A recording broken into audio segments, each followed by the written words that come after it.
Sabihin mo kung may echo sa inyo. Ito ko pala niya.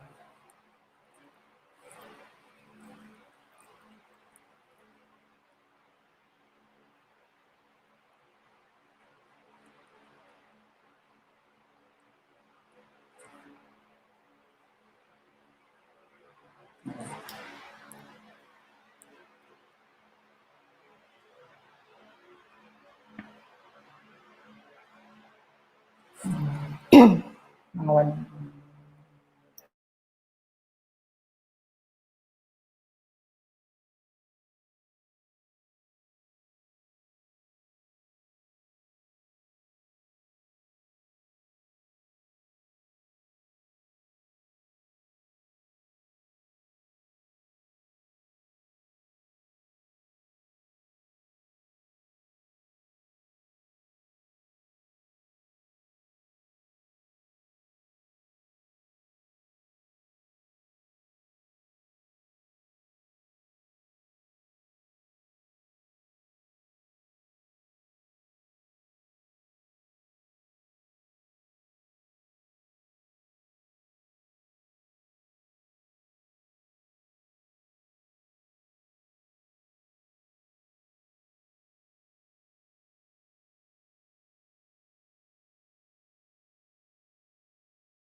Good afternoon, everyone. My name is Aris, and I'll be your host for today's event.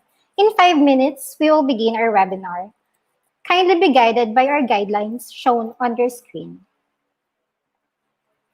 Kindly observe proper etiquette in this webinar session. A webinar code will be flashed on screen during the session.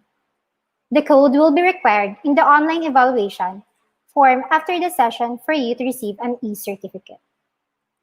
Only essential questions will be entertained during the Q&A portion due to the limited time. Other questions can be noted in the online evaluation form after the session.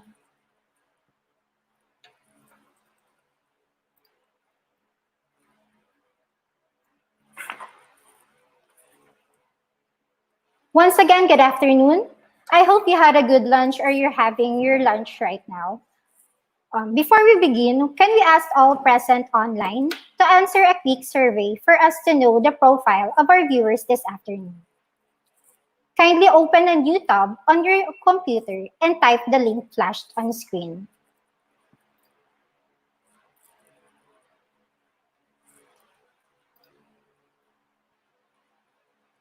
So you can type the www.zthings.com/Ateneo ICTC.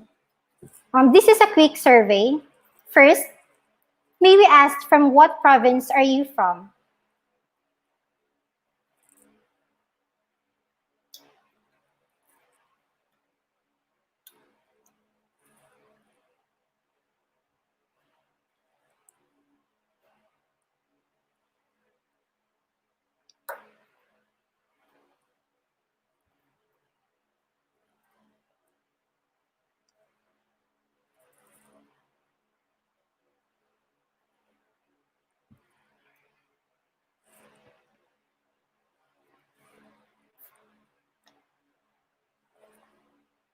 So we have participants from Camarines Sur,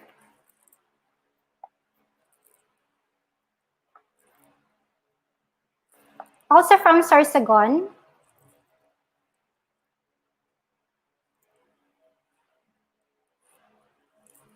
also from Albay and Camarines Norte.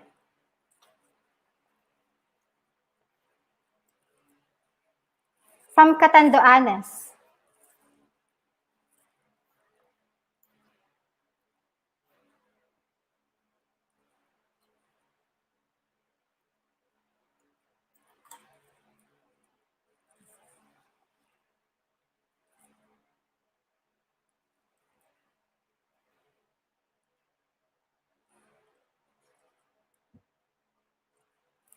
So most of our participants for this webinar are coming from Camarines Sur.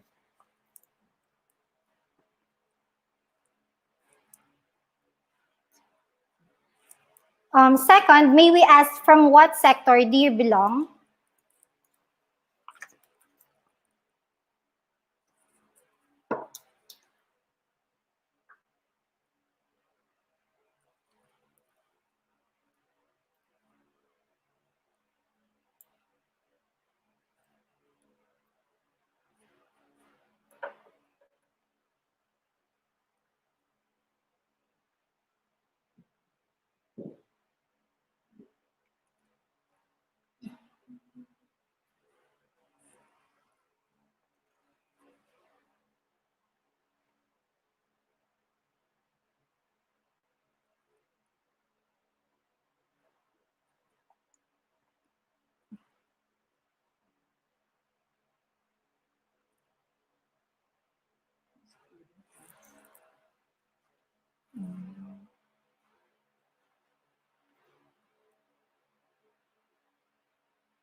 So most of the participants are coming from the higher ed.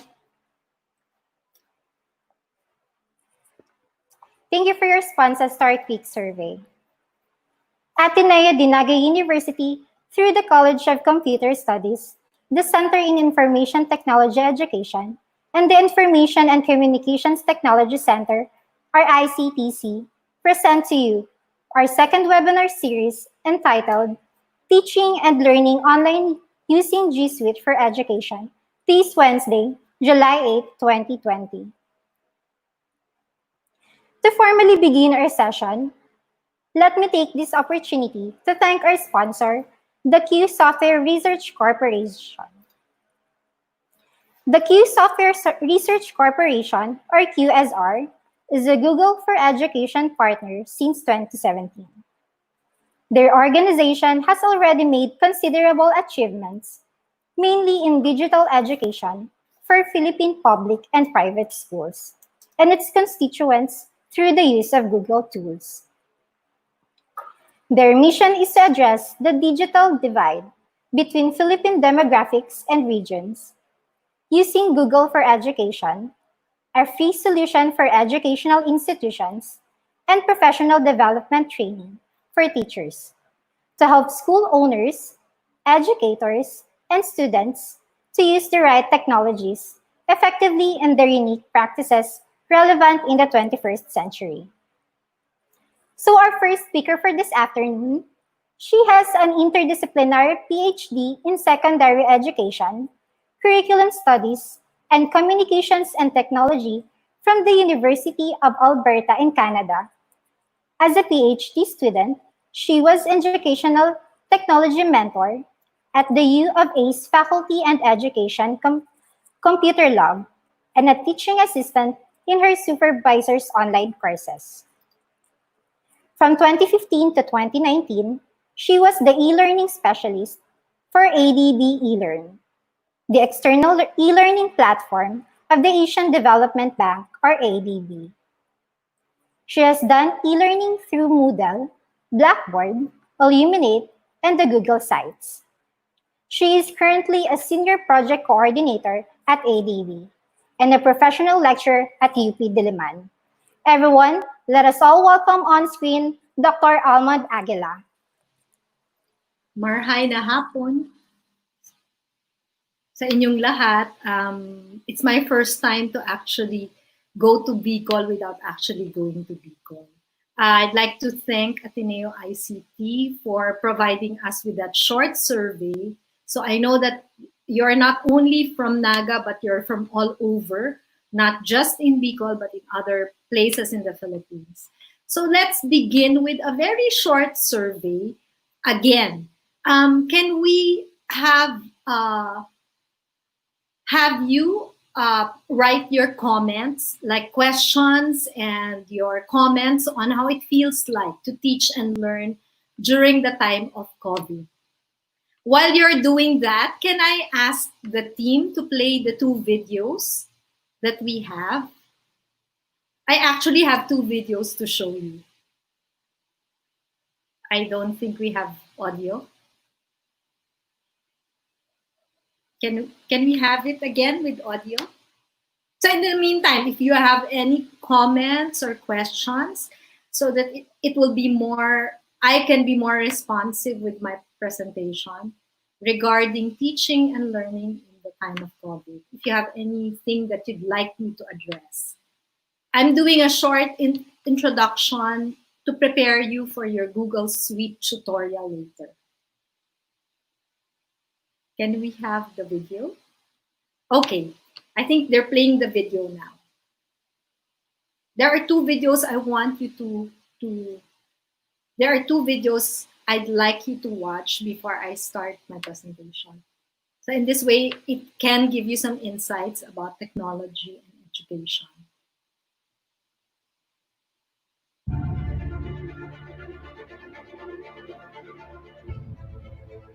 Once upon a time, business as usual was often good enough.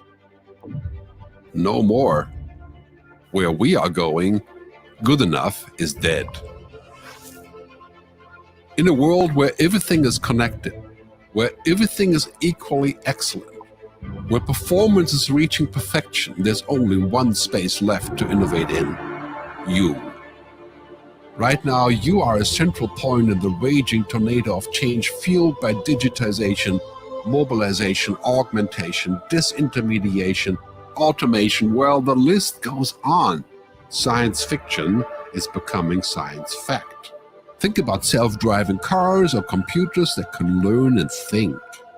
The way we work will never be the same. The skills we need will be dramatically different. Winning or losing are now happening faster than ever before. So what's your response? How will you discover new opportunities in one of the most transformational times in human history? Are you driving change, or are you being driven by it? Disruption has become the new normal. With change, it's always gradually, then suddenly, well, things really have stopped happening gradually. This change is exponential. Everything that used to be dumb and disconnected is now wired and intelligent. Cars, cities, ports, farms, even our bodies will be wired with sensors and will talk to each other. These game changers are also combinatorial. They amplify each other, creating a perfect storm of change. Quantum computing fuels big data. The Internet of Things fuels artificial intelligence and deep learning, which fuels robotics. However, anything that cannot be digitized or automated will become extremely valuable. Human-only traits such as creativity, imagination, intuition, emotion, and ethics will be even more important in the future, because machines are very good at simulating, but not at being. Yes, robots and software will do some of our work, but this will allow us to focus on things that cannot be automated. To imagine change squared, you've got to start engaging more with what might be, not just with what is. Immerse yourself in the immediate future, 5 to 7 years out from today. We need to go beyond technology and data to reach human insights and wisdom. Technology represents the how of change, but humans represent the why. The future is about holistic business model. The opportunity is to be liquid, to learn just in time, not just in case, not single improvements, but complete transformations, not individual systems, but new ecosystems. Humanity is where true and lasting value is created. We will engage, relate, and buy things because of the experiences they provide, because of their transformative power. The future doesn't just happen. The future gets happened. The new way to work is to embrace technology, but not to become it. The future is in technology, yet the bigger future lies in transcending it. Let's live and lead from here.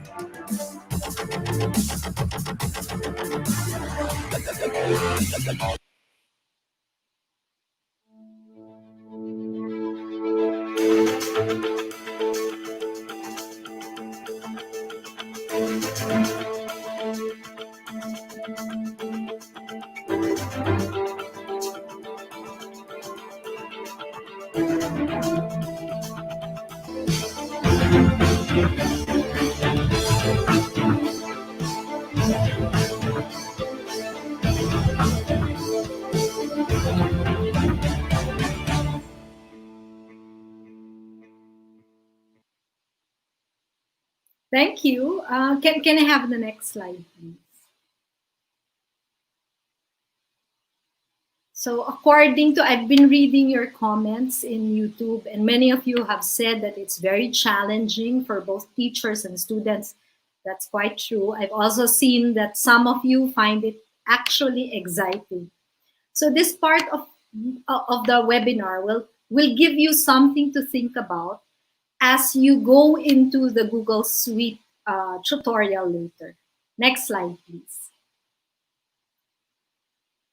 So one thing that I'd like you to remember is that this shift from our physical classrooms to online classrooms is more than a change in format. It's not just a matter of uploading your PowerPoint or digitizing your papers, your activities, the books that you have, and uploading them. It's more than just the format. It's really more about the form.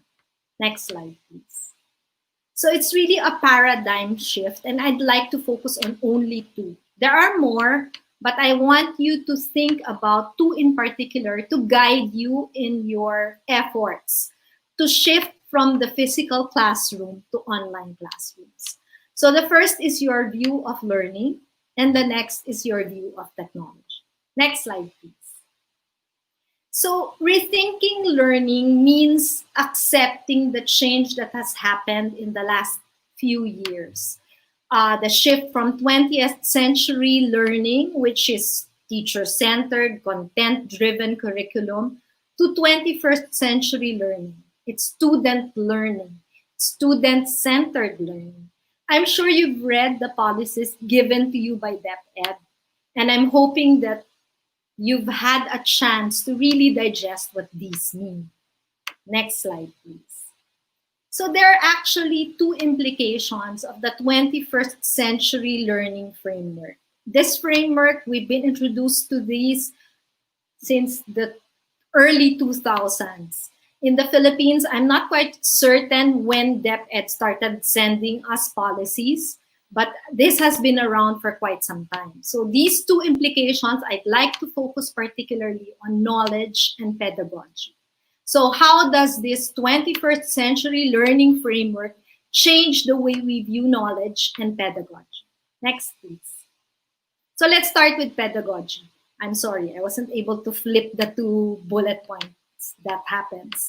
So let's start with 20th century pedagogy. We're very familiar with this because all of us were products of 20th century pedagogy. So it's the teacher as expert and students as novices. The framework of 20th century learning comes from the industrial age. It's just students come into like a factory line where they come in without any knowledge, and teachers transfer the knowledge into their empty heads, and they come out as knowledgeable. Next slide, please. So in the 21st century, we now acknowledge that our students are not just novices. They're also experts in different things. In the same way as teachers, we're not the only expert in the room, and we do have things that we don't know as well. Next slide, please. So particularly, I'd like you to consider that your role as a teacher has changed.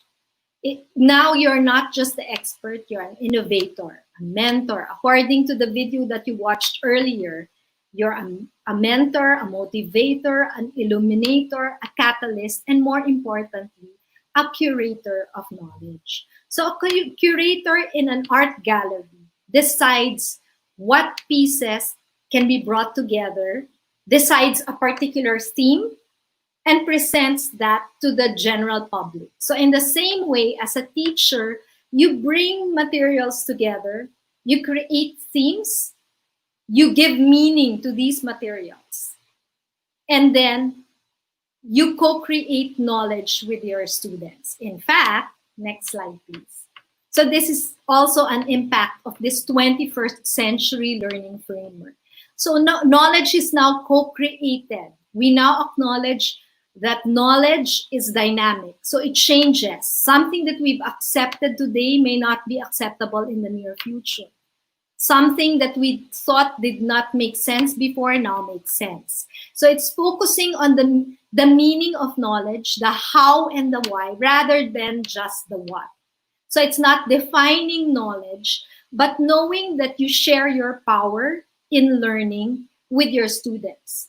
So it's not just transferring knowledge, it's co-creating knowledge. Next slide, please.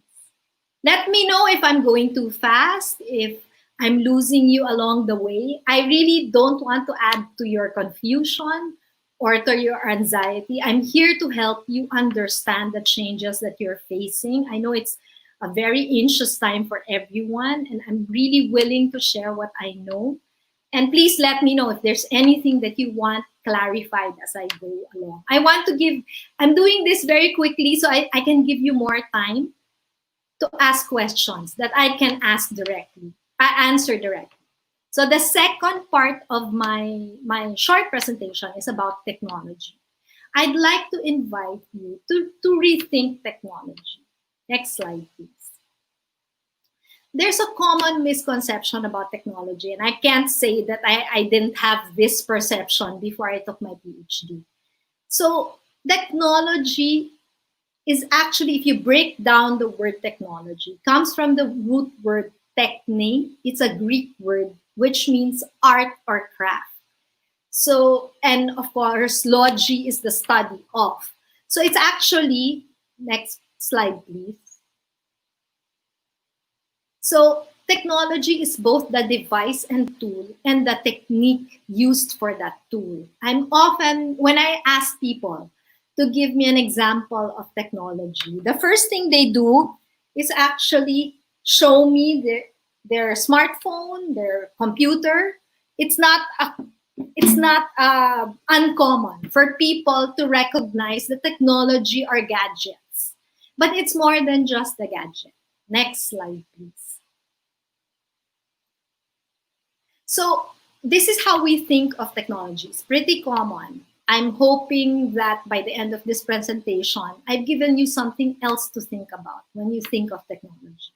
So mastery of technology, to many, is just mastery of the device. Learning how to use my smartphone or learning how to use my computer. In this case, for educational technology, it's learning how to use a learning tool. For example, Google Suite. Next slide, please. When actually technology is composed of two things, mastery of two things. So it's mastery of the device and the mastery of the method that you use for the device. So it's a mastery of the hardware and the software. In the case of educational technology, it's mastering the learning tool, Google Suite, and the curriculum. So it's an assemblage. It's composed of different things. That's what makes technology. Next slide, please. So I want to also impress upon you. So I'm a little nervous. This is the first time I'm actually speaking in Bicol. I've never been to Bicol. And I'm excited to know that a lot of you are eager to learn as well. So technology is not neutral. What does that mean? They have their own biases. May karga siya. So it's not, don't think of technology as either good or bad. Can you show the next slide, please? So I'm often asked if technology is good or bad. The problem with technology is that it is good, bad, together. Where is my camera? There. Good, bad, together. They're overlapping. So as much as technology fulfills our needs, it creates new needs for us. Now that you have a computer, you need Wi-Fi. You need the internet. It may simplify tasks that used to be so difficult to do, but it also takes away certain values in the things that we do. And then lastly, it affords us some type of control, but insidiously it controls us. Please stay on the slide. I just have one last thing to say about technology, because for online learning, we're actually using, aside from the learning tools that we use, whatever learning tools you will decide on, is it an LMS? Are you going for Google Suite, Moodle, Canvas, whatever it is? There are two other technologies that you have to consider as part of the equation. So aside from those learning tools, you also use 21st century learning framework. This framework, whether for good or for bad, despite what the video said, is really, it originates, the reason why various sectors came together to come up with this 21st century learning framework. It's actually to respond to the labor market. It's trying to create workers from the university. What kind of courses do we provide students, such that at the end of their program, they're able to find jobs? Whether that's good or bad, that's part of what 21st century learning is about. It's answering the call of the labor market primarily. The second technology that kind of troubles our situation, complicates online learning is the internet. If you're not aware, the internet was created years ago by the government. Actually, not just one government, but several governments. And primarily, it was meant for communication, if you want to be neutral, but it's actually not neutral. So if you look at research, research has lifted up certain issues with the internet of surveillance, control. We know what the internet is, and we know which countries rule the internet. It's not developing countries like us, unfortunately. But I'm hoping that you keep these in mind as part of everything that you do as in your preparation for online learning. Next slide, please. So now that I've given you a little something to think about, and hopefully I'm not adding to the anxiety, I'd like to assure you that actually you can be in control of all of this, because the root word of all these new forms of learning, electronic learning, distance learning, digital pedagogy, they still lead to learning. So you have a very big role to play if you're a teacher. Take control of technology. Don't let technology rule you. So the use of educational technology must always lead to learning. I'd like to warn you that if you're trying to select the best technology to use for your classes, don't choose the technology based on the technology itself, because it's popular, it's expensive, people have recommended it to you. You have to know what will work well for you and your students as a teacher. Next slide, please. So our fear of, according to Douglas Rushkoff, he's a media theorist. He's one of my favorite media theorists. He's just like Marshall McLuhan, but he's younger. He's alive, not like Marshall McLuhan. So our fear of technology, according to him, is really a fear of empowerment. We now have the ability to design the reality we live in, and we have to step up to the occasion. So next slide, please. This is my last slide.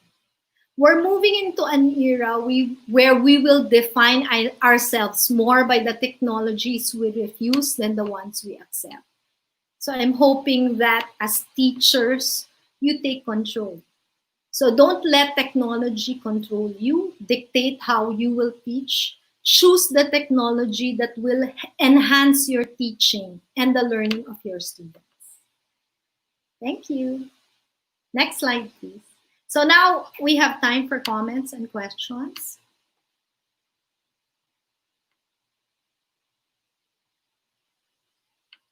Can I ask the team to show me the comments?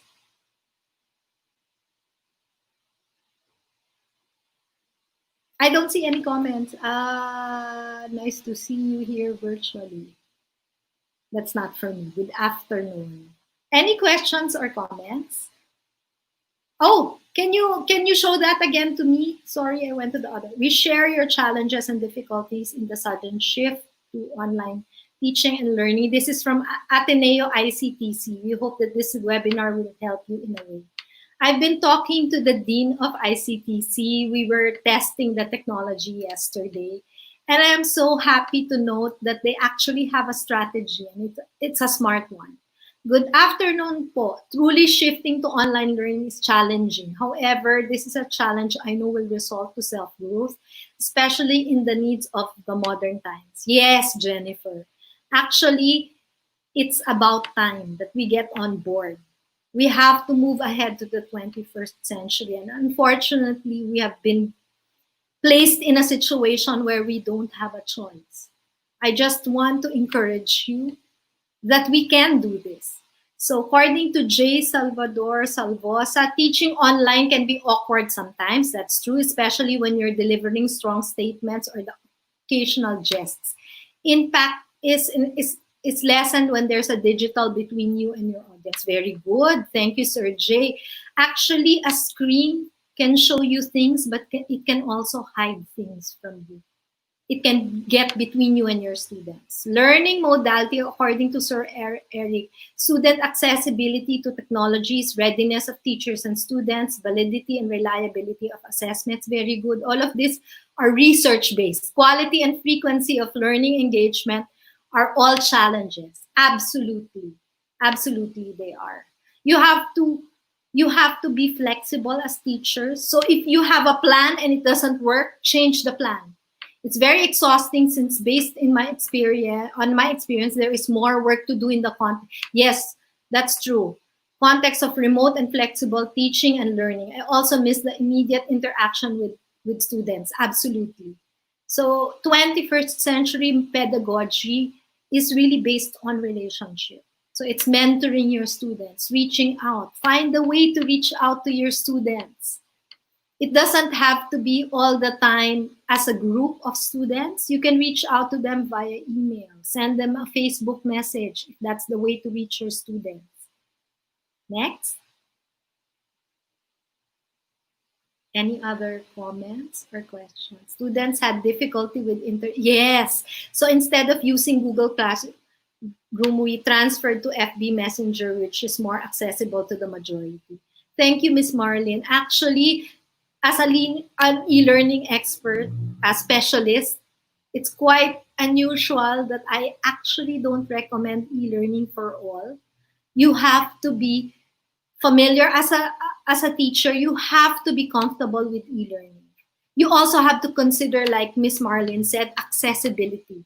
So are your students able to access the internet? So be flexible in your choices. You don't have to go with e-learning if that doesn't work. Any other comments and questions? I'm nervous because I don't see anyone. I'm alone. I'm not used to having a webinar where I don't have anybody talking to me except a screen. So according to Sir Grayson, with this ongoing pandemic, the use of ICT will be a vital tool to continually deliver quality and essential learning for our students. Yes, but you have to do it with a purpose. So design your curriculum for understanding of your students. You don't have to go too high-tech if you're not comfortable. Do other things. You can record your voice. You can send them audio files instead. Any other questions or comments or concerns? Embracing technology but not becoming it is what we should remind ourselves. Very good. Online learning and teaching could entail efforts on both parts to make it work. Absolutely. You know, Selena, when I was, thank you very much, ma'am. God bless. Thank you, Miss Amy. I'd like to share with you my experience when I was a younger teacher. I wasn't that young, but I was inexperienced. So when I was first teaching, I put everything on my presentation slides. My mistake was that there was one class where I spoke about a book that was very interesting. And because my students wanted to really see the book and be able to read it, I actually left the campus to get the book at home. I live very close by. But what I did was I left my presentation slides to my students and told them to copy the presentation slides. So what did I do? I made myself obsolete. I surrendered all my power to my presentation slides. So I wasn't teaching. It was the presentation slides. So try to remember this experience that I have and try not to repeat it. Next comment, sorry. I was talking my head off. Next comment, you were showing me another comment. As a college how can we encourage our co-teachers, especially those digital immigrants, to embrace these technologies? It's very hard to do that. You might need to also hold their hand because it's not just students who need to collaborate. Teachers need to collaborate as well. Let's all work together as a community to show leadership to the rest of the Philippines, that we can actually do this. We can teach students at the time of COVID. I was reading, I'm a college freshman. As a college freshman, that's the one I want to read. I'm quite afraid about how things will work for us, especially this time of pandemic. Extra efforts to learn about new technologies for us to adapt. It's true. According to research, e-learning actually takes more time, 20 to 40% more effort than regular class face-to-face learning. But we really don't have a choice. So it's a matter of opening up that communication with your teachers and actually with your co-learners, and know that you have a choice. Yes, thank you so much, ma'am. Switching or moving forward from 20th century, 21st century was really good, but it has also the difficulty from those who don't have any gadgets. Yes, absolutely. That's why I'm saying that even as an e-learning specialist, I wouldn't totally recommend e-learning for everyone in the Philippines. I recognize that not all places in the Philippines have internet access or have access to gadgets. So I'm glad that DepEd is thinking of using TV and radio. Whatever means. These are still technologies. Remember, technology is not just something that's new. So TV is a technology. It may not be new, but it's a technology that can be used for enhancing learning. Can we ask po kung kukuha pa ng material sa school para sa modular type of learning? From what I heard from DepEd, I know somebody who's a high school student in a public school. They got their materials from school. I don't know if somebody from DepEd can confirm that for me. Teachers must be equipped with technological knowledge and skills they need as they face the new normal. Yes, as teacher, and I keep saying this in my past webinars, in the beginning of this situation, in the beginning of COVID, the first line of defense were medical workers. We've now reached a point where we're the first in line. We're being called to battle. And as teachers, it's our duty to do what we can to teach at this time. I know it's difficult, but you're teachers. I have full belief that you'll be able to change the way you teach and be flexible in how you teach. Thank you, Eunice. The speaker is the best. Thank you, but I'm very nervous. It's the first webinar where I'm not talking to anybody but a screen. So even for an e-learning specialist like me, this kind of platform where I don't see anybody except for text that moves is also difficult. So it's a time of innovation for us, for everybody. So like I said, if you have a plan, do your plan. If it doesn't work, change it. That's the good thing about distance learning. You can change it as it goes. Thank you, ma'am, for sharing your experience. Wow, thank you. From DepEd Iriga. Thank you, ma'am, for sharing your expertise. Embracing the new normal along with the use of technology will need a lot of effort, but will also be more efficient and less stress. And be reminded with student needs in these kinds of tools. Yes, absolutely. Anything else? Any other questions? Oh, okay. I'm having a hard time understanding that technology is not neutral. Can you please explain? Sorry, I'm reading from the live comments. So I'm having a hard time understanding that technology is not neutral. Can you please explain? So any technology comes with it the biases of the one who created it. What was it meant for? So don't think that just because you use a technology, you're not able to. So each technology has values that it espouses. For example, Facebook. When you use Facebook, we think it's free. It's actually not free. It's mining our personal lives as product. That's what Facebook is selling. In fact, what the design is forcing us to do is to expose ourselves, expose our private lives in this way. What technology can be used by Sped students? Very good question. Actually, that can be answered by Sped teachers. What do you think are the best types of technology that can reach out to Sped students? I can't answer for you because you know your students. You also know their capacity. You know what access they have to these tools. I'm sorry, I can't. Even for e-learning, there are no hard and fast rules. That just like in teaching in a classroom, there are different ways to address certain problems or issues. As a teacher, we should embrace and adopt new normal in education, empowering the youth and educators. Yes, very good. Ma'am Janeline, I'd like to also impress on teachers that the responsibility is not yours alone. Because like I said, knowledge is co-created. So you share this responsibility along with your students.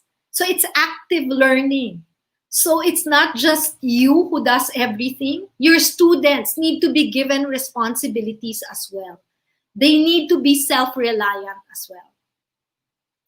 How we will instruct in online teaching. Miss Melanie, I don't know if you're teaching in a public or a private school. You don't have to stick to online teaching if it's difficult. Do something else. There are other ways to do it. I don't want you to box yourself in because Zoom is what everyone is using, or this is what everybody is using. Thank you, ma'am. How much time do we need to train traditional teachers in using ICT tools in distance learning? This is from PM De Vera. I'm a little concerned because the focus has been learning the device alone and not knowing how to apply 21st century learning framework to these tools. Because you may learn to use something but not apply the proper pedagogy. Then it doesn't work. So it has to be both. I don't know how long it will take, but we don't have much time.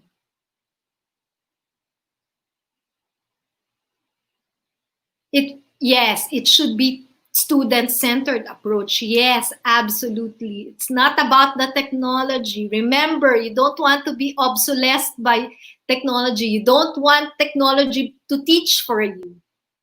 You're the teacher. The students are learners. You also have to find ways to connect with your students.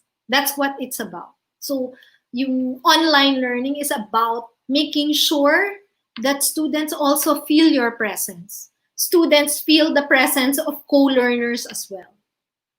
Paano po ang circumstances ng modular learning kung kukuha pa po kami ng materials sa school? I'm sorry, I'm not from DepEd.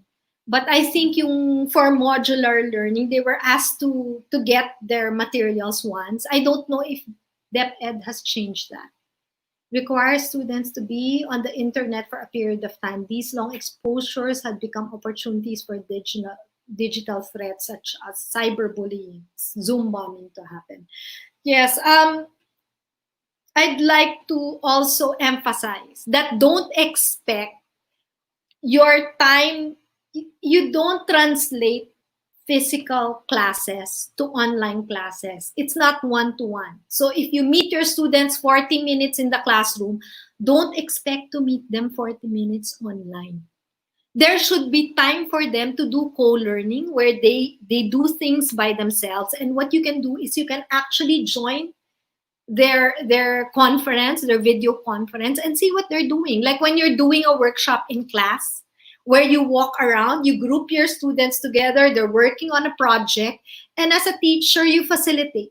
You go group per group, looking at what they're doing and helping them out if they need help.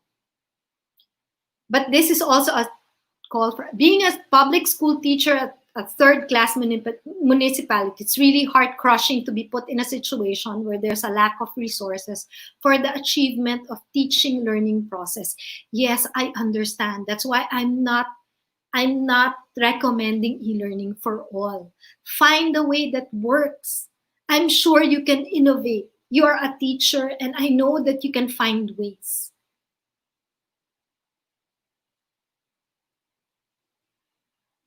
Good afternoon. Very challenging talaga. Lagi pa nawawalan kuryente, especially if work from home. That's true.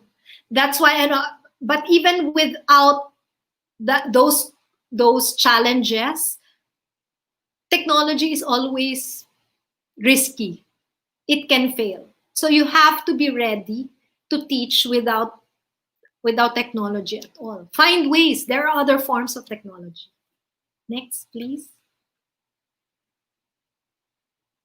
I'm hoping I'm helping and I'm not adding to your confusion. For the person who asked me about neutrality, I'm going to, in one of my other slides, I'm going to show you actually a page where I collated all my materials on e-learning, and you can access it for free. You can read up on everything. Technology differs on our situations, needs, perspectives, and readiness. Yes, as catalyst of change, we should start the change and be ready with this. Yes, absolutely. You have to innovate. How about those students who don't have any available devices used for distance learning and online distance learning? Like I said, find ways. You can record your voice. And I don't know, use USBs, find ways. I don't know what technologies apply to your situations, but it doesn't have to be online. I don't want you to think that's the only way. Distance learning has been around for a very long time. In fact, even during the time where everything was via snail mail, and it worked. So there are other ways.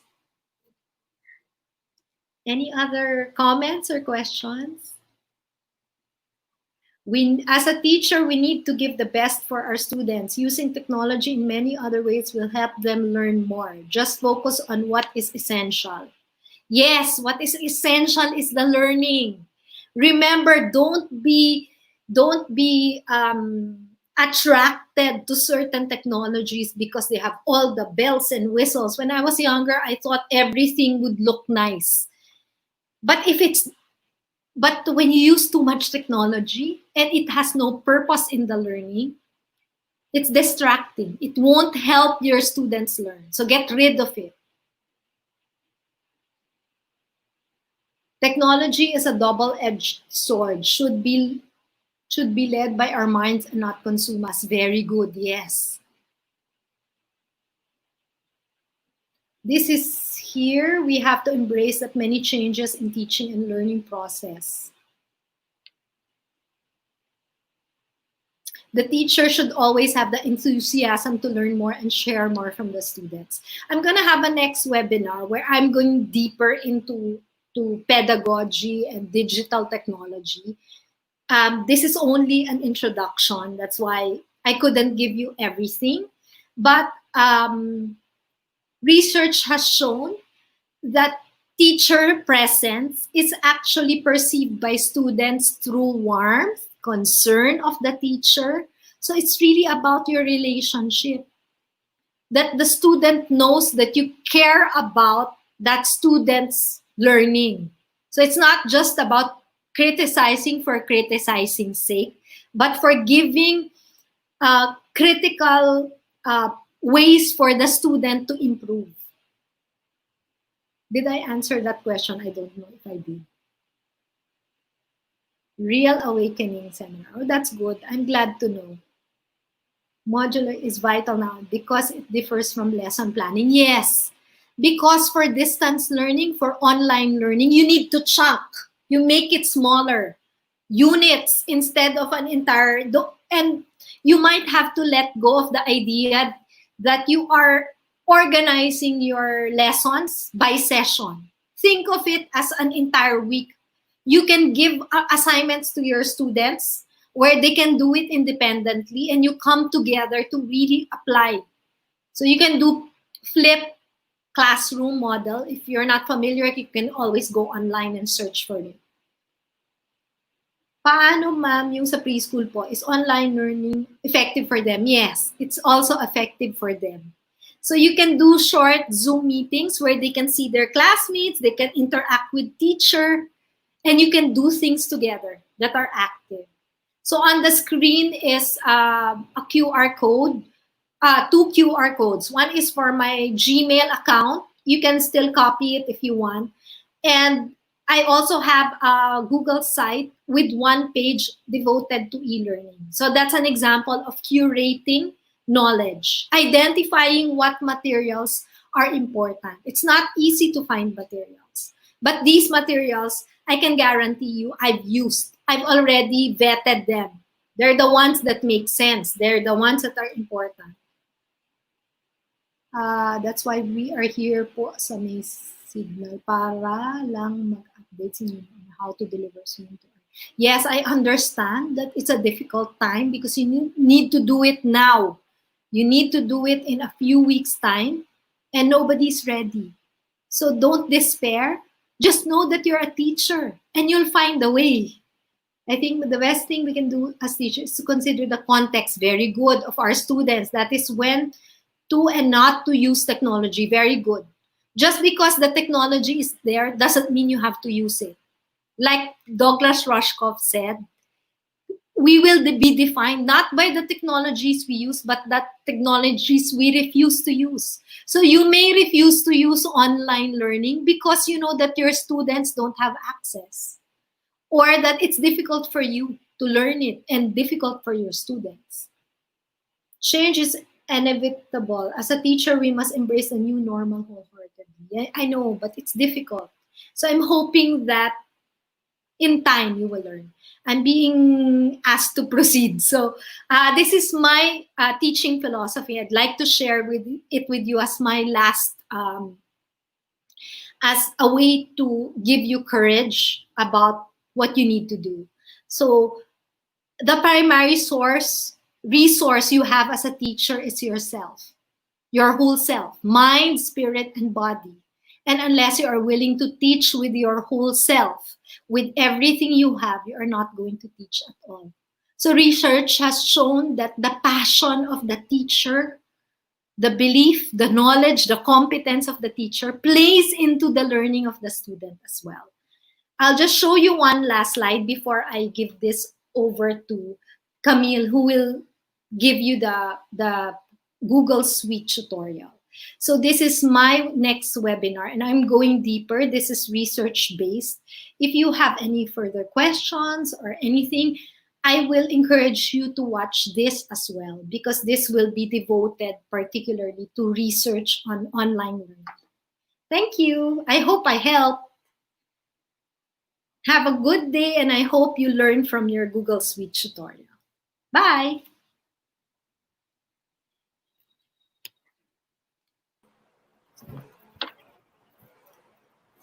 So that's it.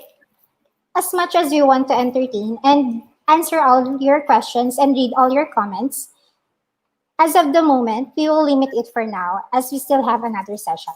So thank you so much, Dr. Almond, for your very enlightening and insightful knowledge you shared with us. We hope that what you shared will help our teachers and students on our transition to online learning. Thank you so much, Dr. Almond. Thank you.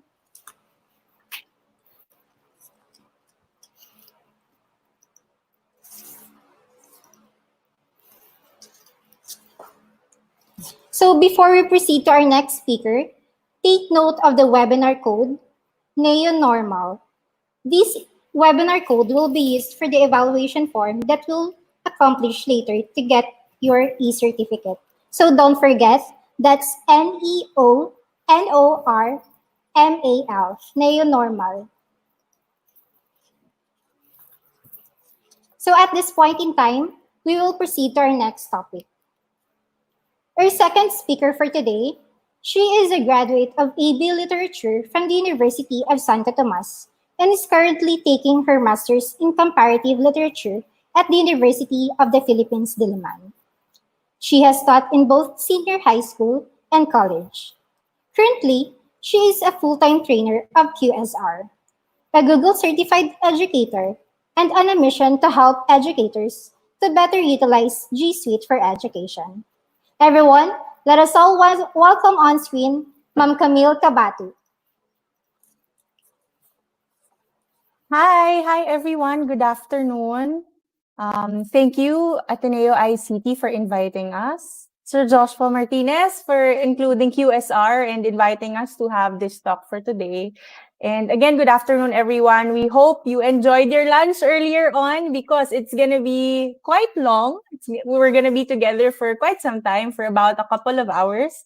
And again, of course, I would want to say thank you to Dr. Aguila. It's always a pleasure talking side by side, Dr. Aguila, because, you know, as an educator and a lifelong learner, as we all are, a 1 hour conversation with her is, you know, it's like reading 5 journal articles because you really get to learn so much in such a short period of time. And it doesn't feel like it's an info overload when she talks because it's very light and conversational. But yeah, I hope you learned a lot from her as much as I did. Again, even if I've heard this a couple of times already because we've been to a couple of webinars together, it's there's always something new. And so again, thank you, Dr. Aguila, for that great talk. So again, good afternoon, everyone. So before I would start, I would want to request everyone to please make sure that you have a browser open. If you are using a mobile phone to watch this, that's fine, no problem. But for those who are using a laptop, this is going to be a very, I hope I try to make it interactive as much, but there is a short demo and a short hands-on activity. So I hope you have a browser open, a new tab, if I may. And please do log in your personal Gmail account. Again, your personal Gmail account is going to be the one that we're using, not your G Suite account. I'm sure some of your schools already provided you a G Suite account, but we are not going to utilize that because we do not have the same domain. We are not from the same institution.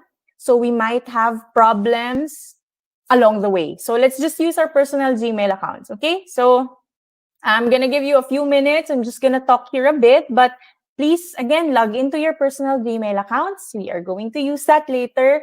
And please prepare one tab for our hands-on later. So, okay, so I will be briefly discussing about G Suite for Education and, you know, what it is and some tools that you might be able to use in the next school year, in the coming months, actually, and of course, in the next couple of years. We're all probably wondering, you know, what G Suite for Education is, as it's a very big word or, you know, several words flashed on your screen.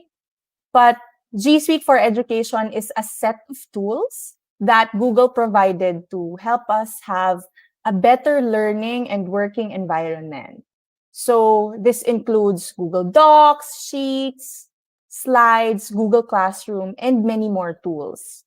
So, you know, some of us are probably wondering, what is G Suite? Because it's the first time that we probably heard about it, or what is G Suite for Education? So for some of us who are somewhat confused, again, G Suite of Education is a set of tools, and Google Classroom is just one of those many tools that I will be showing you later on. So again, G Suite for Education has several tools, and Google Classroom is just one of them. Maybe just to clarify some confusion on some of our viewers for tonight, or for this afternoon, rather. So please allow me to take off from Google CEO Sundar with his words that technology alone will not improve education, but it will be a very powerful part of a solution. So I am not sure how many viewers we have, Can you please let me know how many viewers we're currently having? But we are all here for a certain reason. And what is that reason? For us to continuously learn. We have 300 plus viewers, as I am prompted. Thank you, sir. So we have 300 plus viewers because we would want to continuously learn 21st century learning. And in the same manner, we would want to learn how to utilize the tool. Because in our current setup, even after the COVID-19 pandemic, we actually now get to feel and understand that an online platform it's going to be used to put all of our materials, and this is where we get to communicate with our students outside the four corners of the classroom. This online platform is, going to be a need in education. It is not a total solution package. I am not sure if Dr. Almond mentioned this earlier on, but it's not an end-to-end solution. It's not a total solution package. It is going to pave the way to help you, continue sparking interest for our students, for your children, because I'm sure most of us or some of us would call our students, children as well, because the school is their second home, right? They spend a lot of time in school and most of their waking lives as well, right? So an online platform is going to continuously spark interest in our students in many different situations. Again, these technologies are already available even before the pandemic because it is an avenue to help teachers, send out their materials, give out their handouts, and so on and so forth. Because I've read this article. It's an article, actually, it's an action research from Google saying, if I'm not mistaken, it's around 2,000 minutes or hours that we spend just by handing out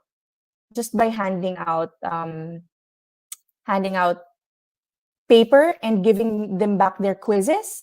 So, okay, so that's, we know that technology is going to be a very powerful part of that solution. And later on, we get to see more of this. Okay, so before we continue with the G Suite tools, let me add up just a few more tips, okay, to the establishment that Dr. Aguila set earlier on. Here are, 9 few tips, to be exact, where online teaching should be different from the traditional face-to-face setup. These are not my words.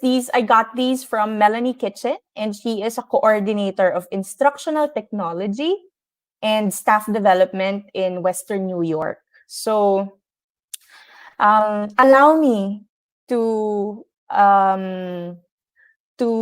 mention some of these points, right? So first and foremost is community building and communication. What I love about doing webinars like these is that I get to interact with teachers and educators like myself, with Dr. Aguila, with many other speakers, and get their point on 21st century learning in the same manner as, get their ideas on how to get to utilize the technologies because, we learn every day. Okay, so again, first is community building and communication. We really have to understand that there is so much anxiety with this immediate paradigm shift. So, we have to help our students, our parents to understand how all of this works on both ends, for theirs and for ours as well. So it has to be clear, right? First and foremost, social emotional skills can be woven during this time. For the first point, it says that the first week should be focused on community building and digital competency. Originally, on the first day of school or the first week of school, what do we do with our students? We give them the syllabus, we start the introductions, especially if it's the first time that we see them, and so on and so forth, right?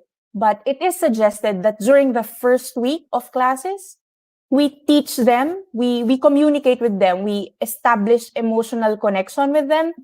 Again, on top of that, students need to practice whatever digital schools you will be using. So for example, I'm just going to give out a sample activity that they would have to answer using Google Classroom, for example, so that they would know how to turn in their homework, they would know how to comment and reach out to their teacher, and so on and so forth. This is really to establish that they know how to utilize the tool in the first week so that these bumps along the road would be lessened as weeks go by. Another thing is thorough communication with parents and guardians, right? Your school has to have a consistent platform where we put announcements and such, so that they won't have to ask every day where they get to see certain details, like kailan po ba yung enrollment? If we have a website and the website is a platform, then that's nice. If it's a Facebook page, if it's a Google group, and so on and so forth, it has to be a consistent platform, and our parents and guardians would know where to look for this information. Next, teachers, more than any time, or anyone, they have to be able to connect with each other more than ever. Community and connection as a priority for our teachers, because if we have like regular staff meetings, we shouldn't end that. But if we do not have regular staff meetings, it would be nice to set up one, like a 15-minute catch up with our teachers by the end of the week, or a 30-minute conference about how they're doing. Because as teachers, and I know we're not all teachers watching this webinar, it's, we are not just worrying about ourselves. We are worrying about our students and how they are with their families, in the same manner as we also have our own families that we have to worry about. And we also have to worry about our jobs, because we are worried that we are being obsolete by these technologies, right? As Dr. Almond mentioned earlier on. But we have to keep in communication, in close contact with our co-teachers, so that we form somewhat a support group for each other. So next, we go to instructional design, right? Teachers can collaborate with each other. Again, teacher collaboration is even more important, because again, we can set deadlines. If we don't collaborate with each other, yung mga deadlines po ng students natin might overlap, and that's gonna be hard. We can use Google Calendar later on as to how we can subscribe in each other's calendar para makita natin na, okay, for English, I have a deadline on Sunday or on Friday. So as a math teacher, I will just move it to Monday, so that at least my students would have enough time doing their homework. Or more than anything, the teachers themselves can collaborate with each other. When I used to teach, when I was still teaching, what I did with the science teacher, because I teach art appreciation, I teach literature subjects, that's what I teach.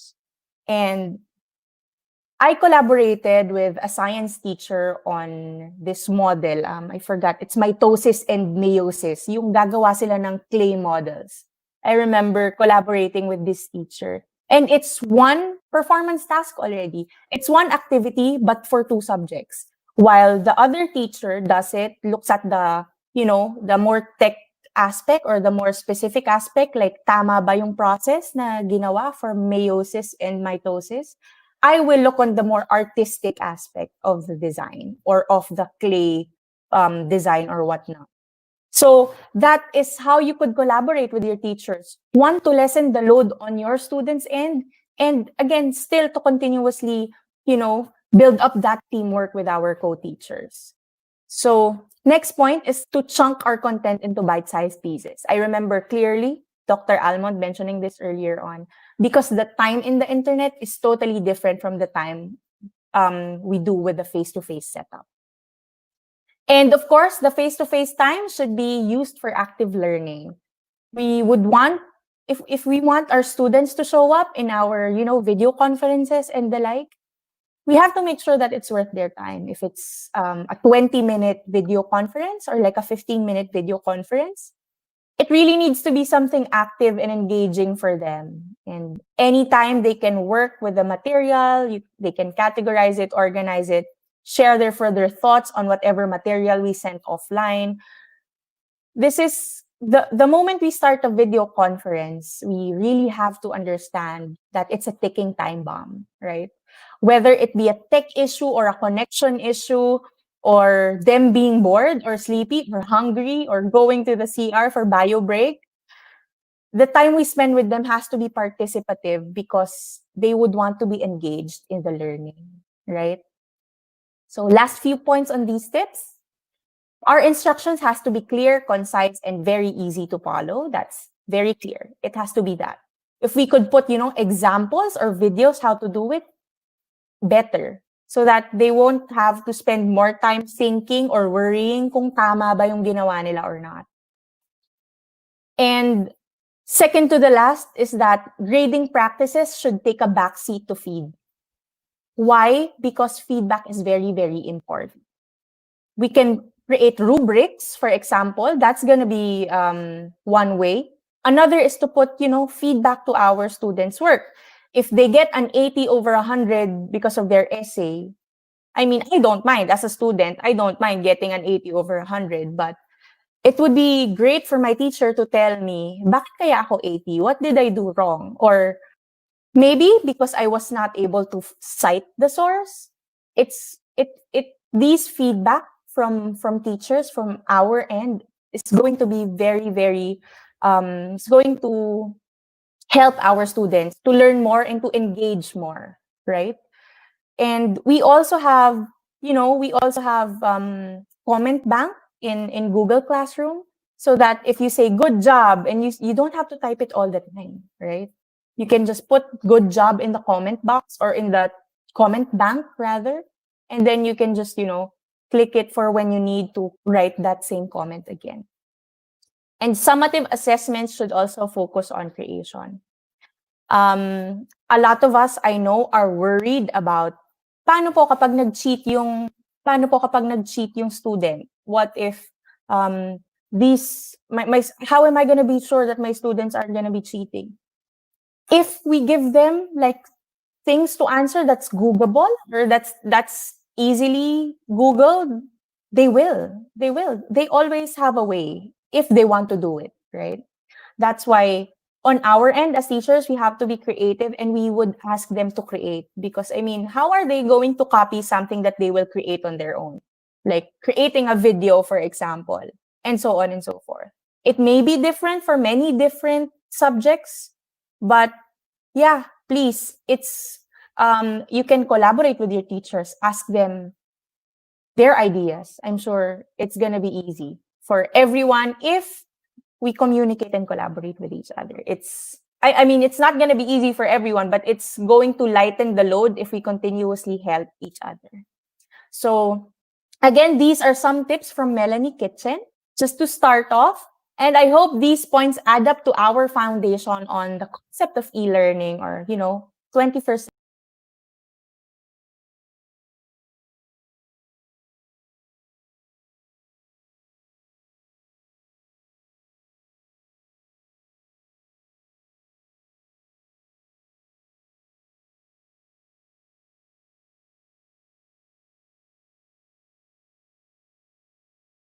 Okay, so let me share my screen again. I think we faced a tech difficulty earlier on, but no worries. We are still here. We are going to continue this. We are going to continuously roll this webinar. Okay. So again, I hope these points helped us in establishing, 21st century learning. And I hope our mindset somehow changed when it comes to e-learning. So now how can we implement these tips, right? What are some tools that we can use so that we can integrate technology in our classes? And what we can give you as a solution is G Suite for Education. So I am showing you here, it's really just a web of Google tools. And these are the tools that's within the range of G Suite for Education. Okay. First and foremost, when we think of, Google, what do we think of? What do we remember? Can you write it on the comment section? No, pag naisip po natin Google, ano ba talaga naiisip natin? No, pag sinabi ba ng friend natin na saan kaya yung restaurant na to? Ang sasabihin natin, i-Google mo, right? It's always going to be that. And for some of us, Google is not just a noun. It's becoming a verb because we tell our friends na i-Google mo kapag hindi mo alam. I-Google mo, girl, 'di ba? Yun yung mga sinasabi natin with our friends. And Google is not just the top search engine and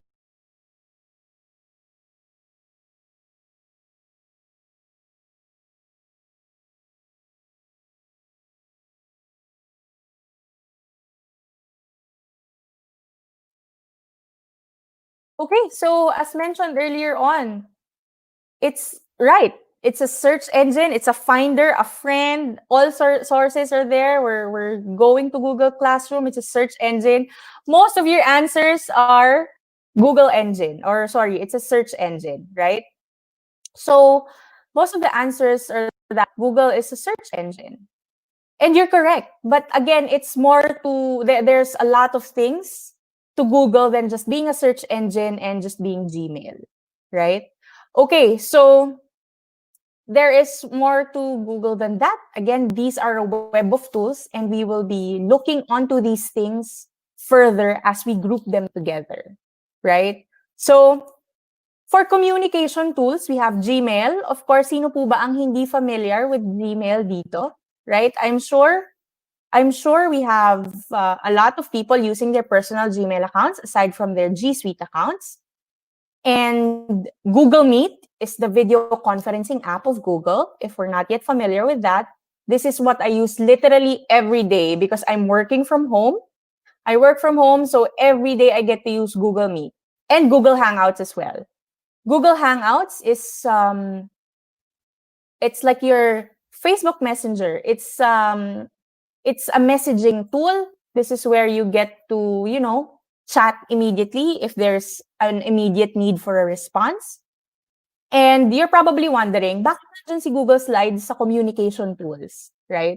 Yes, we understand it is a creation tool. It is also a collaborative tool that you get to use I'm actually using Slides right now, Google Slides. But why is it part of a communication tool? In QSR specifically, we do believe that presentations are just tools to communicate and not the presentation or not the entire presentation, which means that we really just use it to help relay the message that we want. But it's not the entire thing. Na pwede kang umalis, pero hindi nila maiintindihan masyado yung nasa slides mo because there has to be some sense of or some sort of explanation before one could really understand what is in the Google slide. So it is just a tool. It's not the entire presentation in itself. So we believe once you have a very good visual representation of what you want to say, it's going to be a very, very effective tool of communication. So maybe when you start doing your synchronous classes via Google Meet, you can also share your Google Slides, like what I'm doing right now. And you get to share with them just some points and some, photos or videos because people are very, I think 80% of the people worldwide are very, very visual. That's why it's going to be a very effective communication tool as well. So now we move on to organizational tools. These are my favorite. I would usually write a lot of things down on paper, but with Google Calendar, I get to see my schedule. It's very, very visual. It's also color coordinated.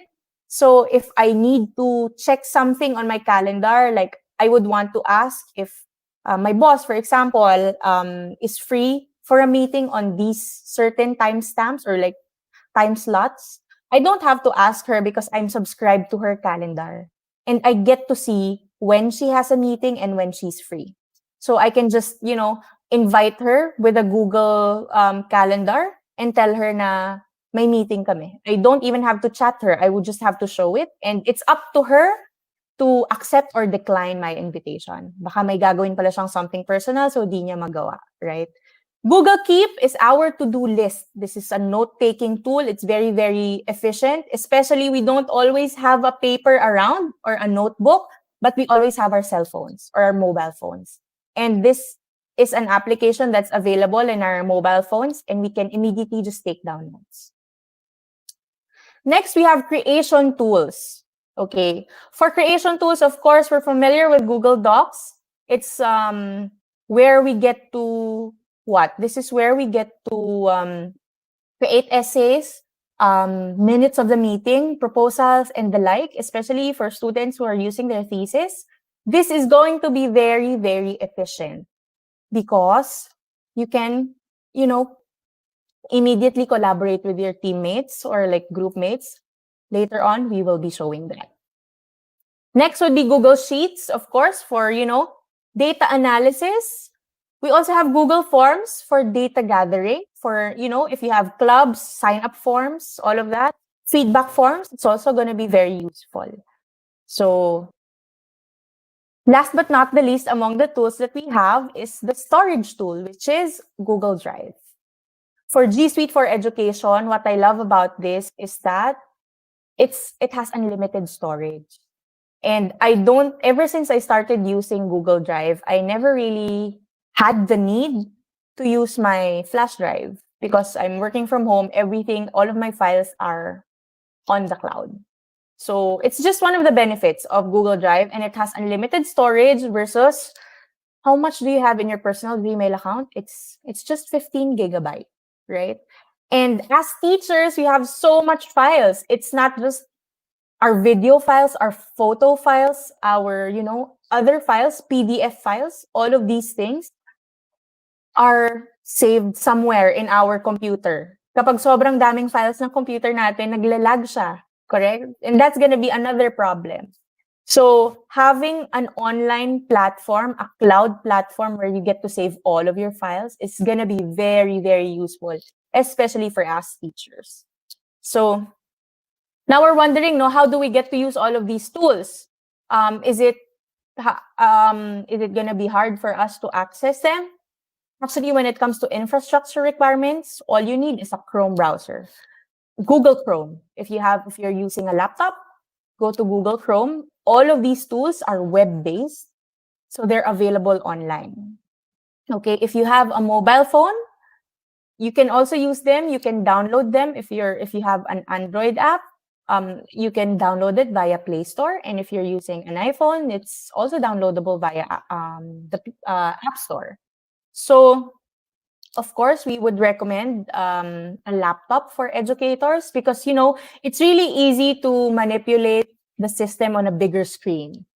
But these tools, again, are available on mobile phones if we do not have a choice and we get to use that, or if we have a tablet, that's also fine, right? But again, all of these tools have an application that you can download on your phone so that you can still have access to these files, even if you're on mobile. I mean, even if you're in the grocery and you forgot to upload something or to announce something, you can still do it. You can still edit these things while you're on the go. So that's just one of the benefits, right?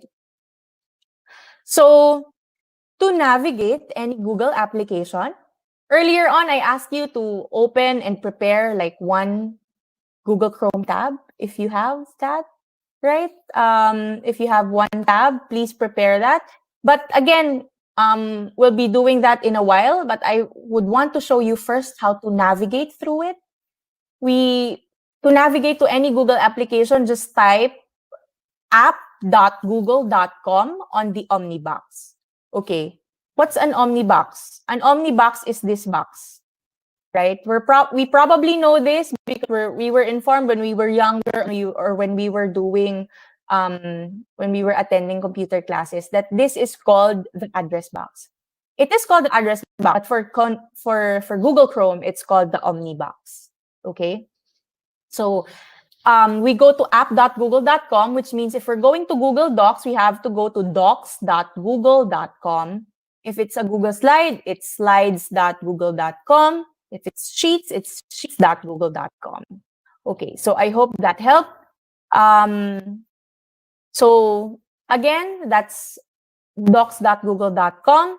And I would just want to share with you, okay? If we go to docs.google.com, we go to an empty document, which is a blank document. And what I personally love about G Suite is that you can share it with your friends, your classmates, your colleagues, and you can just send them the link of the document and add their email address.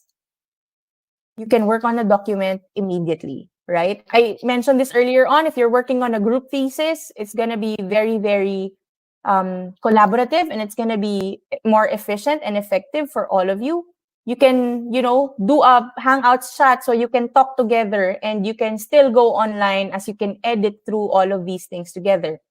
You got to see the share button on the upper right-hand corner of the screen.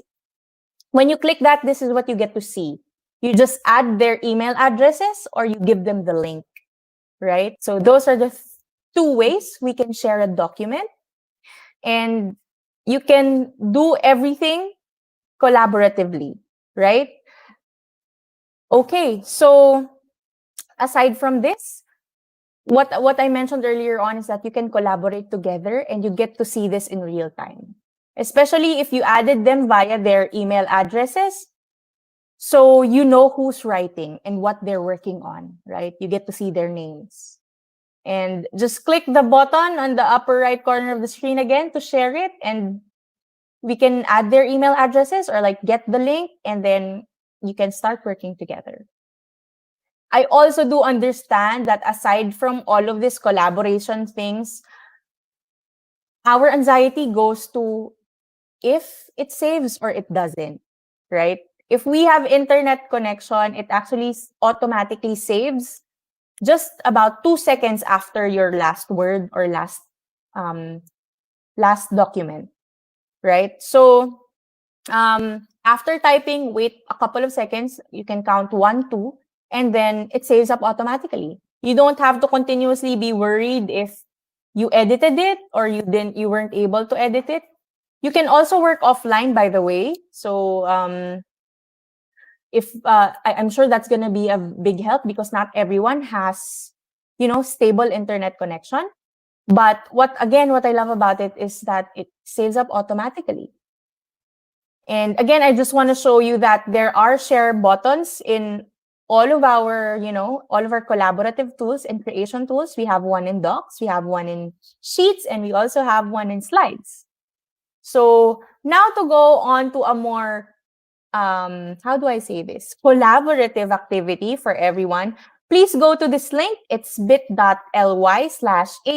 webinar or bit.ly/add new webinar. So please go to this link so we can work together, right? I really just want to show you how collaborative it could be and how I get to see people. Let me just stop sharing my screen and let me share this other tab that I have, which is the document that we are going to be working on.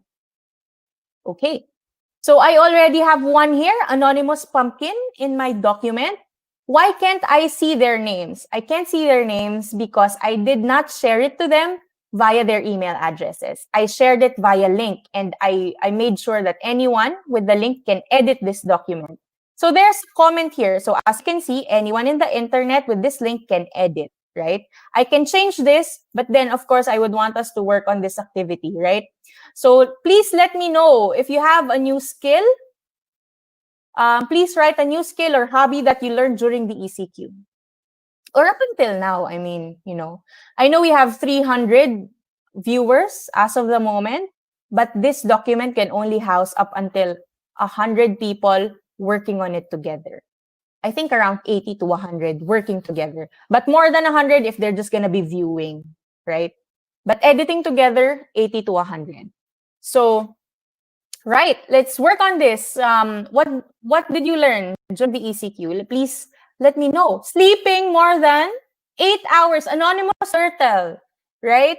Gardening, weightlifting, amazing. I just started exercising Monday this week. I felt like I really needed something to do to clear my head, and we have to continuously create hobbies so that we won't get really, that this quarantine won't take a toll on us.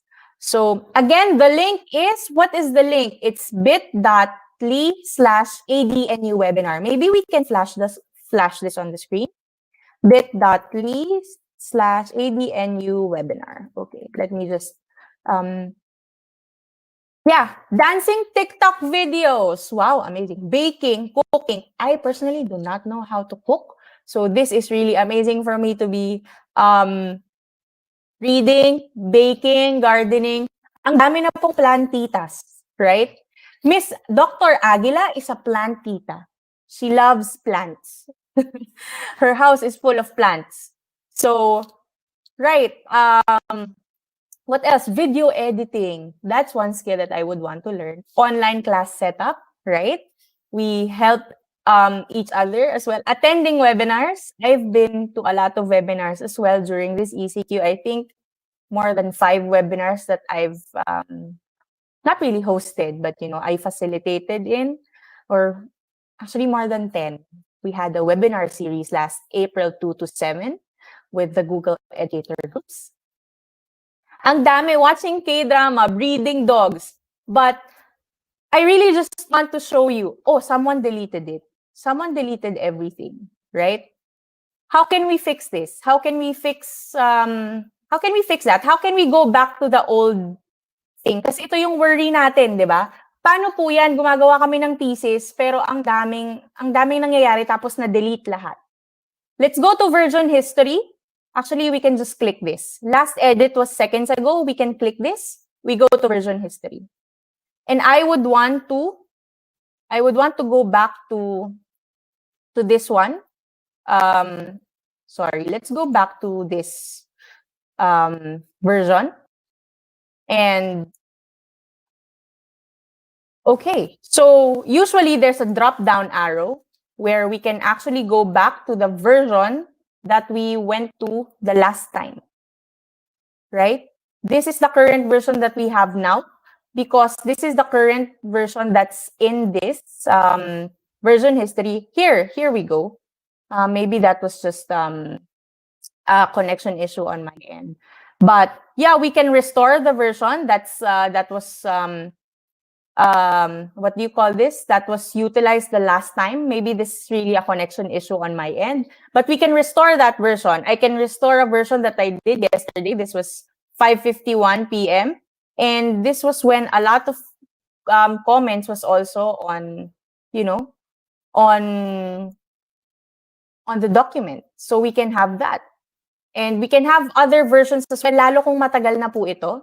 Lalo kung matagal na po tong document na to. You can see, you can name it, you can also edit the version history, and you can restore it.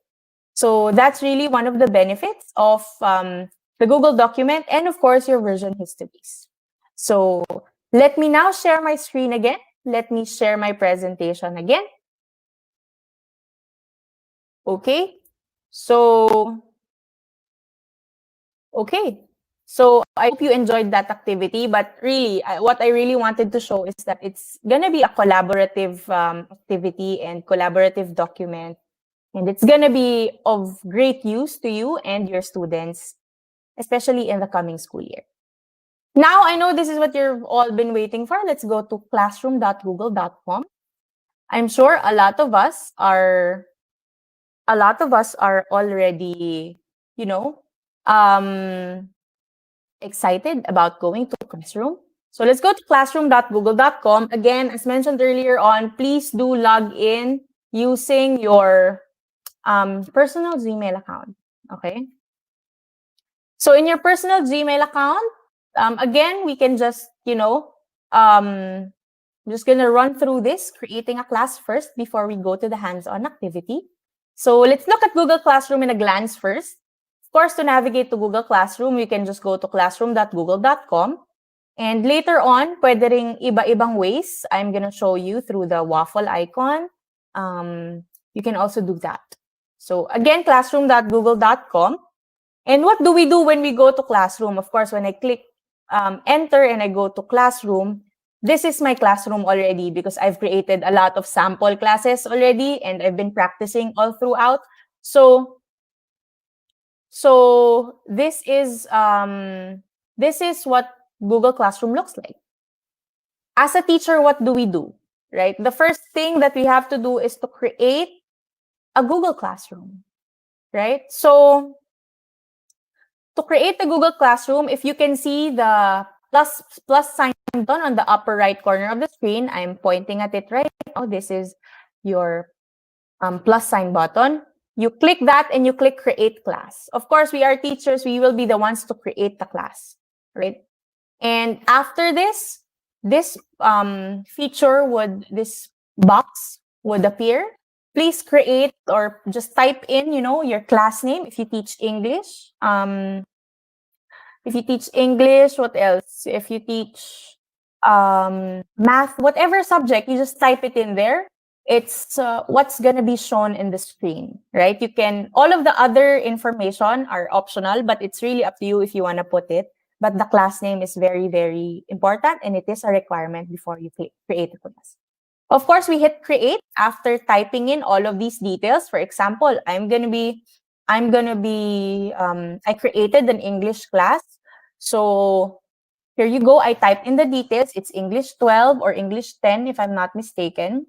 Type the section, type the subject, the room number if you have it, or you can just leave that blank. Okay, so after this, after creating a class, we can now explore Google Classroom, right? We have 4 very, very important tabs on your screen. And what are these tabs? We have Stream, Classwork, People, and Grades, right?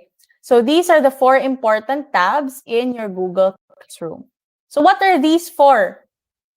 Itong Stream, if we're familiar with Facebook, I'm sure you have that.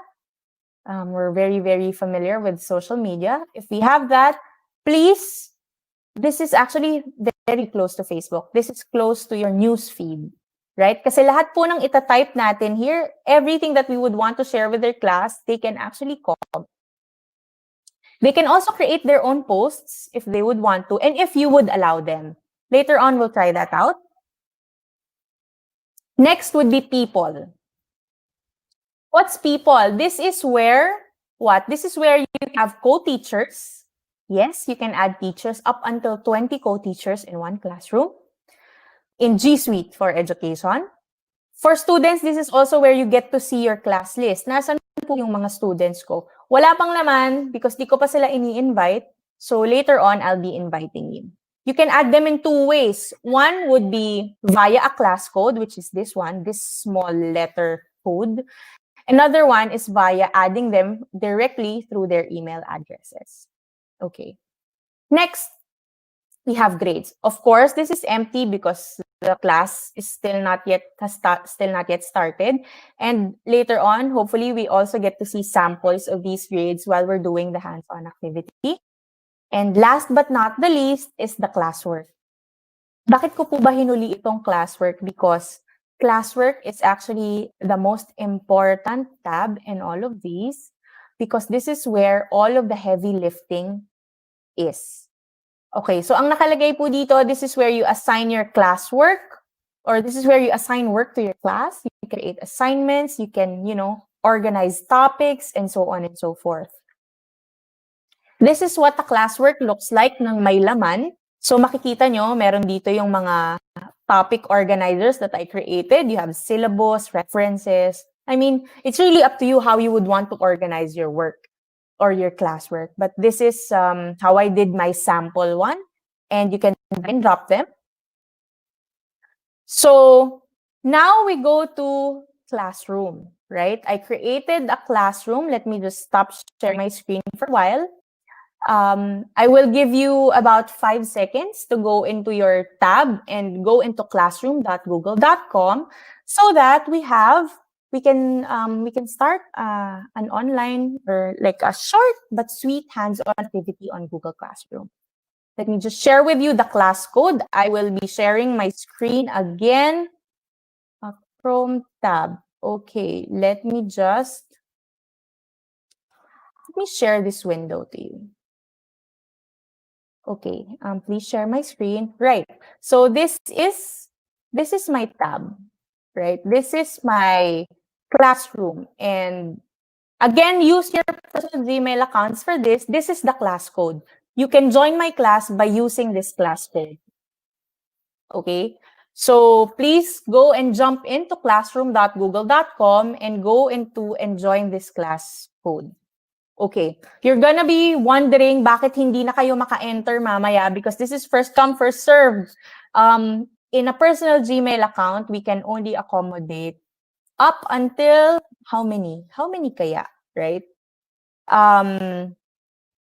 In a Google Classroom with the G Suite account, we can accommodate up until 1,000. But for a personal Gmail account like what I'm using right now, I can only accommodate up until 250. 250 people inside the classroom. Okay? So please join in, and the class code is flashed in front of you. It's 56F4PWZ. I hope we can flash this on the screen. Thank you. Thank you. So, okay, let's go to our Google Classroom. Let me see if there are people joined into my classroom. Okay, as of the moment, I have 12 students. I hope you can see my screen. Kung mapapansin nyo po, as students, you only see 3 tabs, which is Classwork, People, and Stream. No grades, right? So, I have 48 students, and I'm sure a lot of people are still going to join in. Again, the limit is probably around 200 people, kasi baka pag sabay-sabay, nakaka-issue tayo. So, okay, let me just say hi to everyone. Stream was updated, which means that someone... Yeah, see? Hi, I'm in. Hello, classmates. Hi, ma'am. Good afternoon, ma'am Camille. Good afternoon, everyone. I'm just gonna type in. Good afternoon, everyone. Okay, so maybe I would want people to please write something on the stream. Can you just say something on the stream tab? Yung mga nakapasok na po sa class, huwag po kayo. Yan, updated na daw siya, right? Successfully joined in your classroom. Thank you. Good afternoon. Good afternoon, everyone. Hello. I also wanna be, I'm gonna be posting again later on. So, sige po, magsali lang kayo kung kaya pa ng Google Classroom natin. Join in lang kayo. We have 92 students as of the moment. And people writing on the stream tab, again, sige, don't be shy. Just say hi. Hi, Sir Joshua. Hello, welcome, classmates. Hi, everyone from Albay. I'm sure we are not limited to just the Bicol region or the Bicol area. Ang balita ko, ang dami pang ibang nanonood. So, ilan na po kaya tayo? How many are we watching? Okay, so sige po, I'm gonna give you, kasi yung iba mabagal ang internet and I understand that. That was one of some of the comments raised before this webinar na baka may ibang mabagal ang internet. So we'll wait for you. I'm gonna give you time. Don't worry, I'm gonna wait one more minute. Sige, mag-comment lang po kayo dito. Hi, good afternoon everyone. Regina, si Jill, or si Hill rather. Good afternoon, si Joanne, si Caroline, si Lonmar. We're gonna keep updating this, right?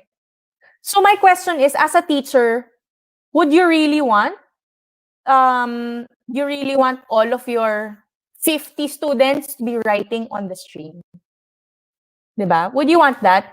Can you answer? Yan, nagko-code invalid na po kasi baka marami na pong nakapasok.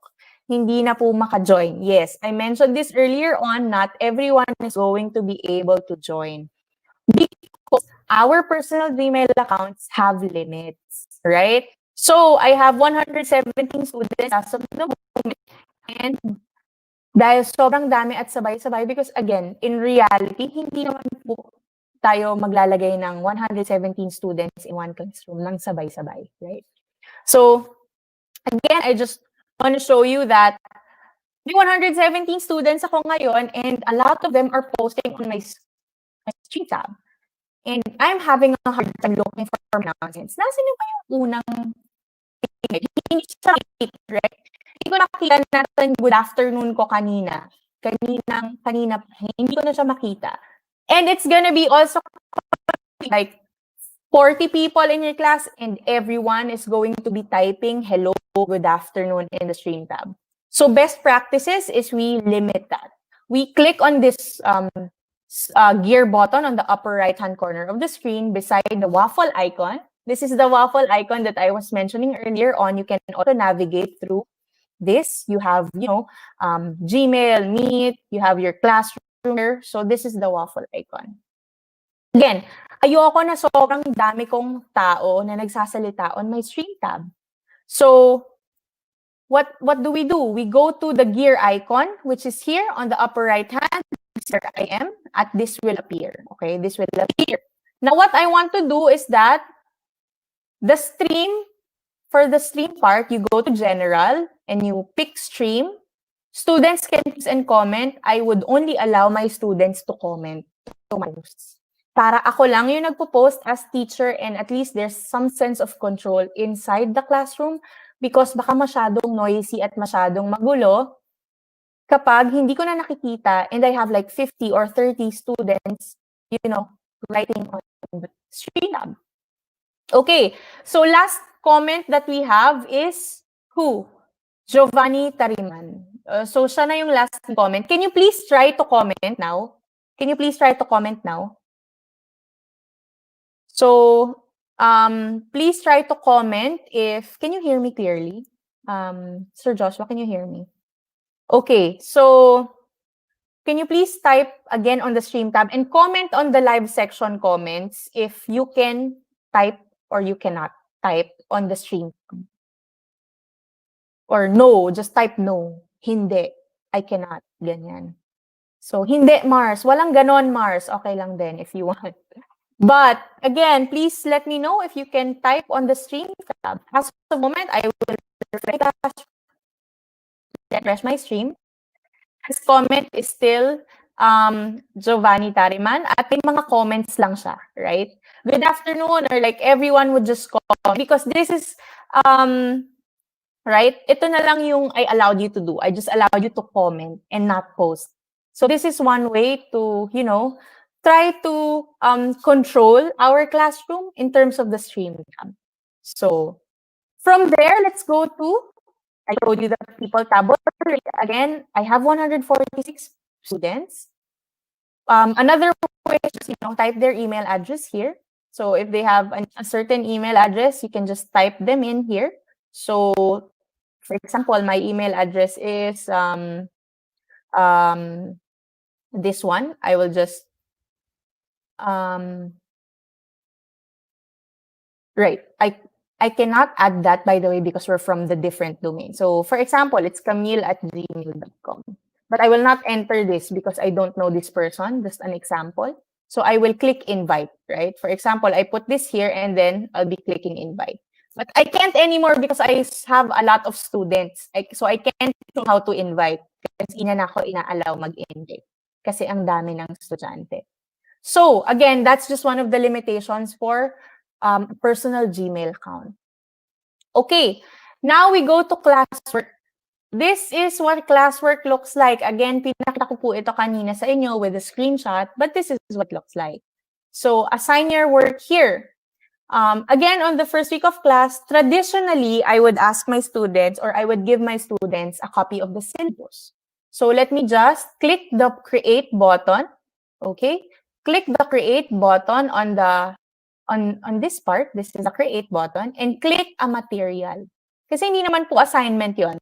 It's just a PDF file of the syllabus that I found. So let me just click material and then this screen would appear. Right? So maybe I have a little bit of lag. Let me just wait for a couple of things. Okay, for a couple of people to come and be able to join us. Okay, nakikita ko po yung live comments nyo kanina. You said no, hindi na po kayo makapag lagay sa stream. So very good, right? So at least alam natin na this is one way again to control our students. Again, going to the Classwork tab. Classwork tab,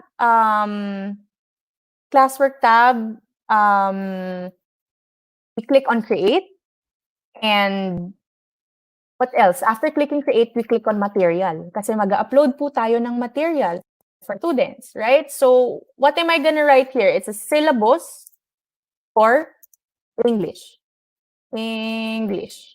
Syllabus for English. For example, because, I used to teach English. So just pabayaan nyo na po ako.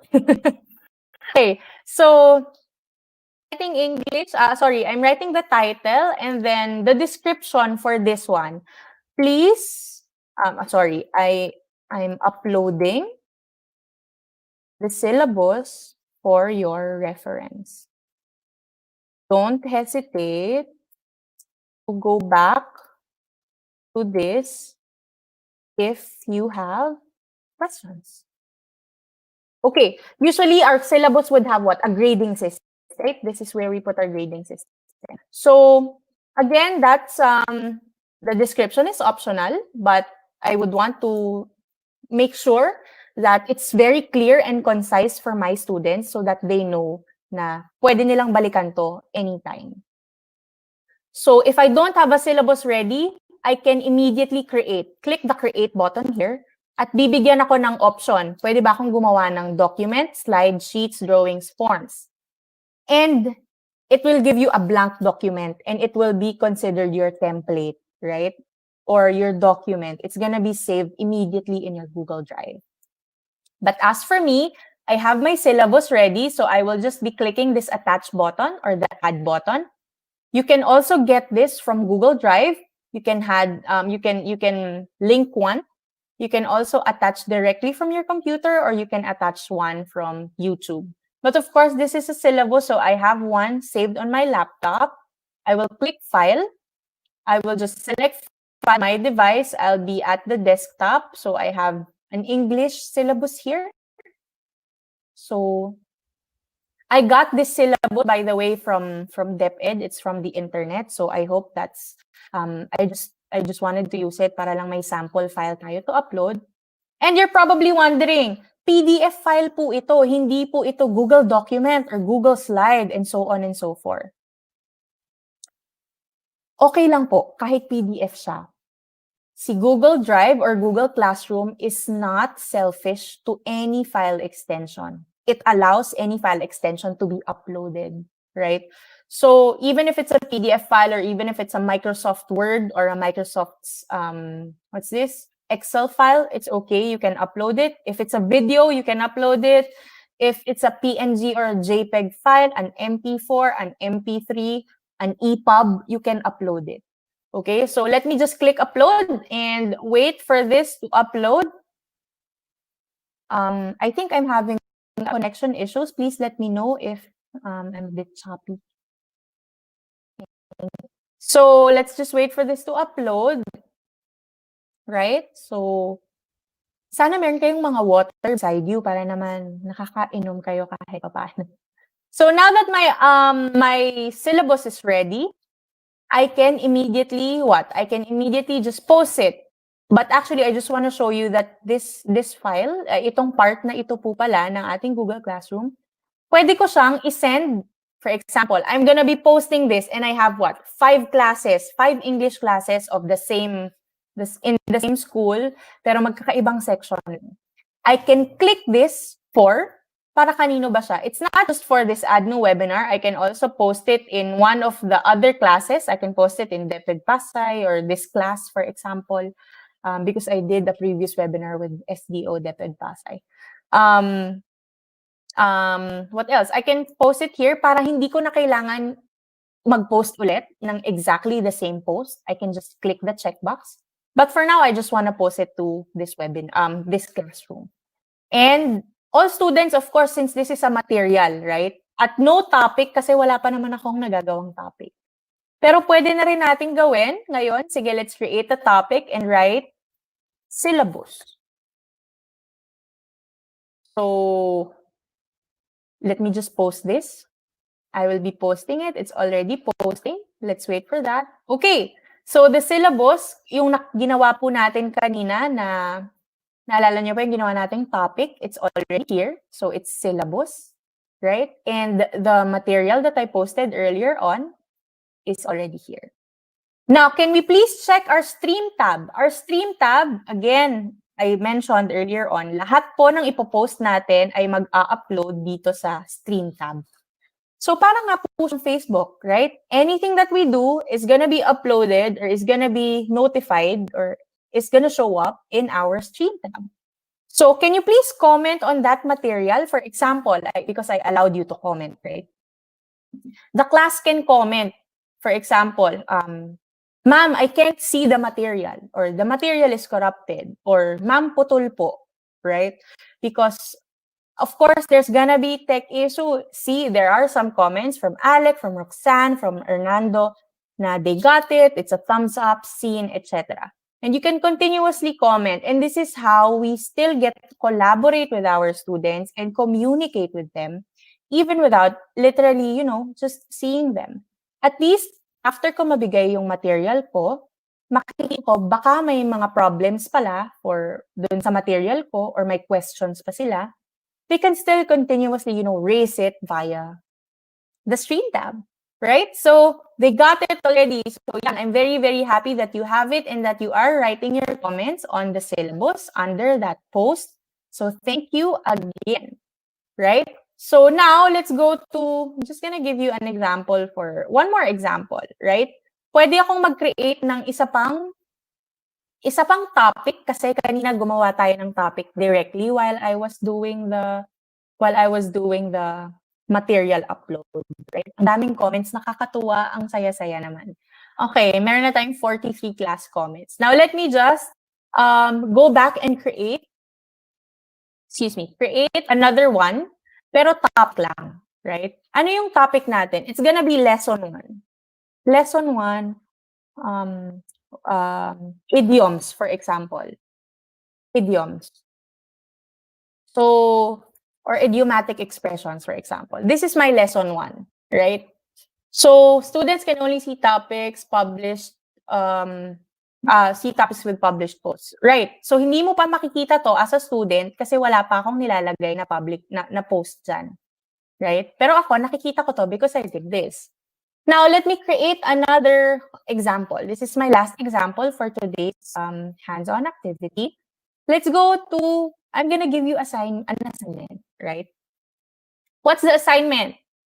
Reflection paper. Reflection paper. Kunyari na lang po connected to sa idioms dahil wala akong maisip na connected sa idioms. Reflection paper. Right. So, sige, what is your favorite idiom? What is your favorite idiom? Can you explain what this means? Yeah, so that is my question. So this, I'm gonna be copying this. I control C, yan, copy. Wala akong, hindi nila masagot, right? Kasi wala akong nilagay na document. So I'm gonna be creating from scratch because I don't have a document. Let me add up to this instruction, right? Can you explain what the idiom means in 3 sentences, for example, in 3 sentences? Okay, so why? Lagyan natin. So, ang dami ko nang gustong malaman. What is your favorite idiom? Why do you like it? And can you explain what this means? What the idiom means? What the idiom means? Syempre, I'm editing as I go because kanina sinabi ko it has to be clear. Right? So, what the idiom means in 3 sentences?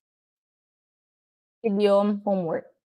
Okay, so let me just copy all of this. Let me create a blank document as a template. So I hope you can see this. Nakita niyo po kanina, gumawa ako ng blank. Kinlik ko yung create document and then it allowed me to go to a blank document immediately. So I'm just gonna be pasting my question kasi gusto ko makita rin ng mga students ko yung question. Right? Okay. Okay, so idiom homework. This is the title of the homework, right? And I want to insert a horizontal line kasi maarte ako, gusto ko meron silang makitang sasagutan nila. And so, itong area na to, yung pwede na nilang sagutin. Okay, so what am I gonna do? Kailangan untitled document siya. Let's go to this part. And let me click this, right? Kinlik ko siya. Kinlik ko lang yung untitled document, pero it immediately captured the very first thing that I typed in here. right? Which is idiom HW, which means idiom homework. So now I have a template. I also have the questions, and my students are ready to answer. So I can write answer here. Na clear, answer here, right? So dyan, sasagot sila dyan sa blank document na yan. Now, let me go back to my classroom. Nakalagay dito, untitled document pa lang siya. Don't worry, later on, when we assign this, magkakaroon na siya at mag-update na siya ng kanyang file name. So what do we do? I want your attention to go to this part of the document. Please, I will wait for everyone. Siguro 2 seconds. Okay, let's go to this part of the document. I hope you can see my cursor na umiikot.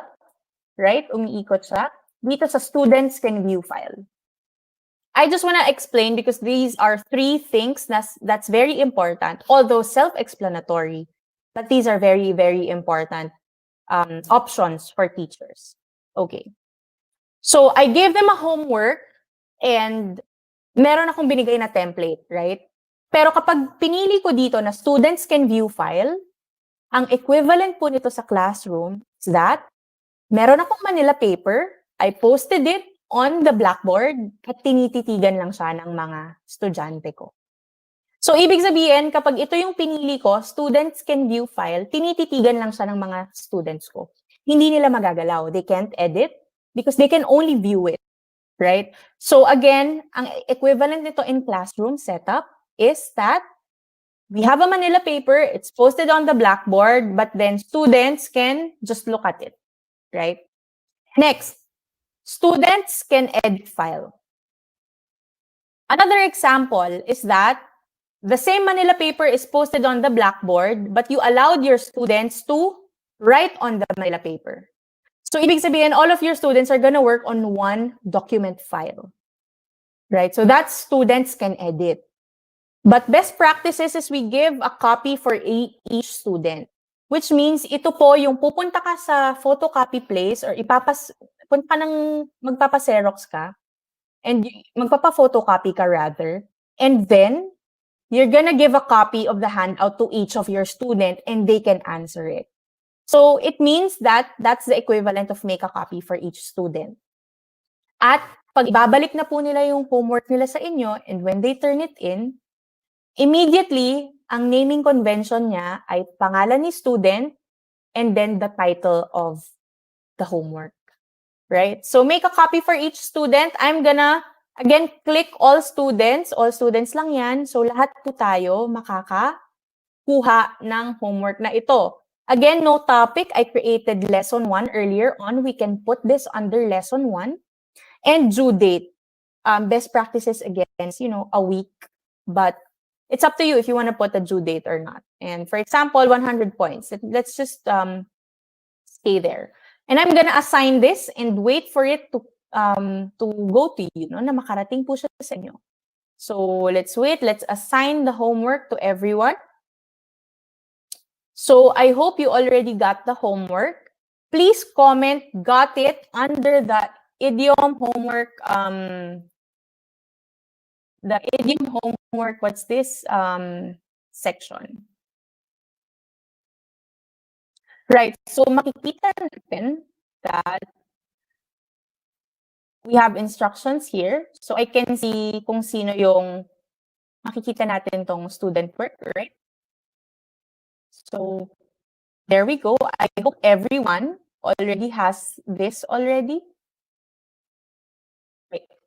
So everyone is given a file for this. So class comments, let's look at that. Got it. Okay, so, okay. And then you can just answer it and, sample, just turn it in. And then that's, I hope you enjoyed this very, very, actually medyo long siya. But short but sweet, activity inside the Google Classroom. I hope you enjoyed it. So now let me move on to that, back to my slides. Let me go back to my slides because I have just, a few more points on on Google Classroom, and then we will be, we'll be continuing on. We are on this part already. I'm going to show you some of the tools that's already embedded in Google Classroom. These are tools that you can use in class, right? So, okay, so what else? Let's go to this part of my presentation where Google tools for us to see the Google tools in Google Classroom rather. So, kanina nagpunta tayo sa Classwork, right?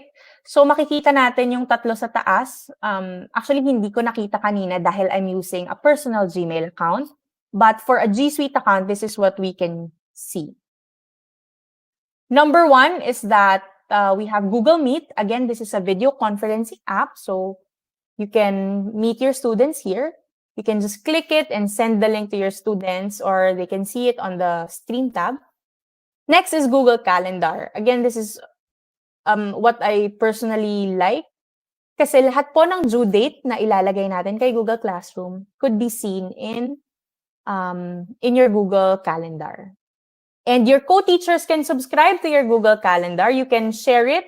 You can share it actually to your co-teachers para makita nila na for mga grade 6, lahat ng grade 6, ito yung mga deadlines and so on and so forth, right? So, next is you have a button also for your Google Drive calendar. Because when you create a Google Classroom, automatic po yun, it creates a Google Drive folder in your Drive. Okay.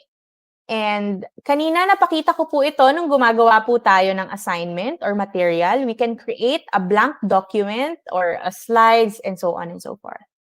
So, these are the tools already integrated in Google Classroom. And again, there are several tools under G Suite for Education that you can utilize. I hope you enjoyed this session with me. If you have any questions and you want to reach out to us, you can email us at education@qsr.com.ph. So I'm going to flash that right there. I'm just going to be leaving this for about 5 seconds. So again, it's education@qsr.com.ph. And if you want to see us via social media, because we are very, very active on social media and YouTube as well, we have webinars on our end as well. So thank you again, Ateneo de Naga, for organizing this. So we have social media accounts, facebook.com/qsoftwareresearch.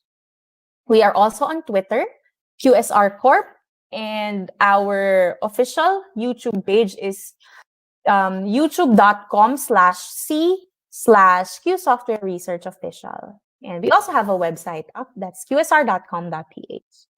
So, okay, so thank you again for your time. Thank you for spending your time with us. I hope you learned something. I also enjoyed doing this webinar. I love doing webinars. Also love collaborating with other people. So if you do have questions, I will try my best to answer all of them. You know, in this 21st century learning, knowledge and information rather is everywhere. It's really up to us how we get to curate it, as mentioned by Dr. Aguila earlier on.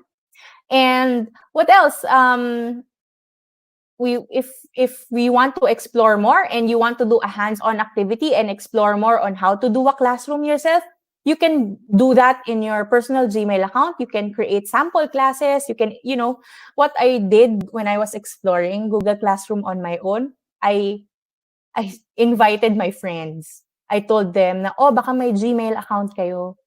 Tulungan niyo naman ako with Google Classroom, right? Dalawa lang yung estudyante ko, I added them, I did sample worksheets and all of that. Doesn't have to be refined as long as you know how to, maneuver around the tools themselves. It's gonna be very useful for you. Again, as mentioned by Dr. Aguila earlier on also, I would always hearken back to her talk because it's very, very good when it comes to establishment that, we don't have to always pick what is expensive and what people are talking about. whatever works for you, your classes, and your institution. I know we are not really free to choose whatever platform we want because it depends on the school that we're working with, depends on what they choose, and that we also have to be standard at some point. So again, I hope that you have time during the first week of your classes so to at least help your students maneuver around or like discover it together. Remember, mas magagaling po sila sa tech. I am a millennial, but I'm really not very good with tech, right? So I think we have a question here from Francis. As to the copy of assignments, can they work on it offline? Yes, they can work on it offline, but only if they are using a personal, a personal device. There is a toggle on and off in your Google Drive that allows you to work on documents offline. But of course, initially, you have to have internet connection, right? For example, you're in one place and you can download everything and open all of these tabs, and then you can work on them offline as long as they're there. As long as you just toggle something on your Google Drive to allow it to go to work offline. So in the absence of ICT, what can you recommend for those students who belong to the poorest of the poor? I don't think I am the right person to answer this, and I don't think there is an objective answer to this. Like, again, there is no end-to-end solution for this, but we are very happy that DepEd is, recharging, if I may use the term, or reusing, television, radio, because all of these tools are still technology, as again mentioned by Dr. Aguila earlier on. So it's, I believe I am not the best person to answer this as well. I am not in the best position to answer this, but I hope we utilize every tool that we can. If it doesn't have that, we don't have access to internet connection. With the file limit, I'm not going to read the question anymore, but because you can see it. But when it comes to the file limit, I have not yet encountered an issue with the file limit size because my G Suite for Education account has what? An unlimited Google Drive. So, ang magiging issue na lang dyan is if it's a 4 gigabyte file, for example, it's a 4 gigabyte video, which I tried to upload yesterday, but I canceled it because ang tagal niyang mag-load because it's a big file, right? So I think the question is, can your internet connection handle it? Kasi kung kaya niyo naman maghintay, no problem. Yes, it can accommodate that. No file size whatsoever. I have not encountered an issue with the file size, no file size limit. Because again, if you are using a G Suite account, especially G Suite for Education, it's unlimited storage. So I hope I got to answer that. What else? Thank you. Thank you, everyone. I hope you enjoyed this webinar.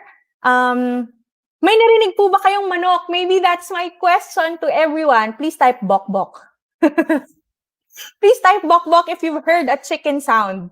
Because I have chickens at home, but I hope you weren't able to hear them. Okay.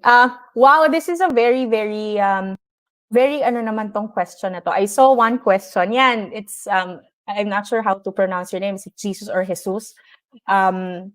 Which do you think is better, Google Classroom or Edmodo?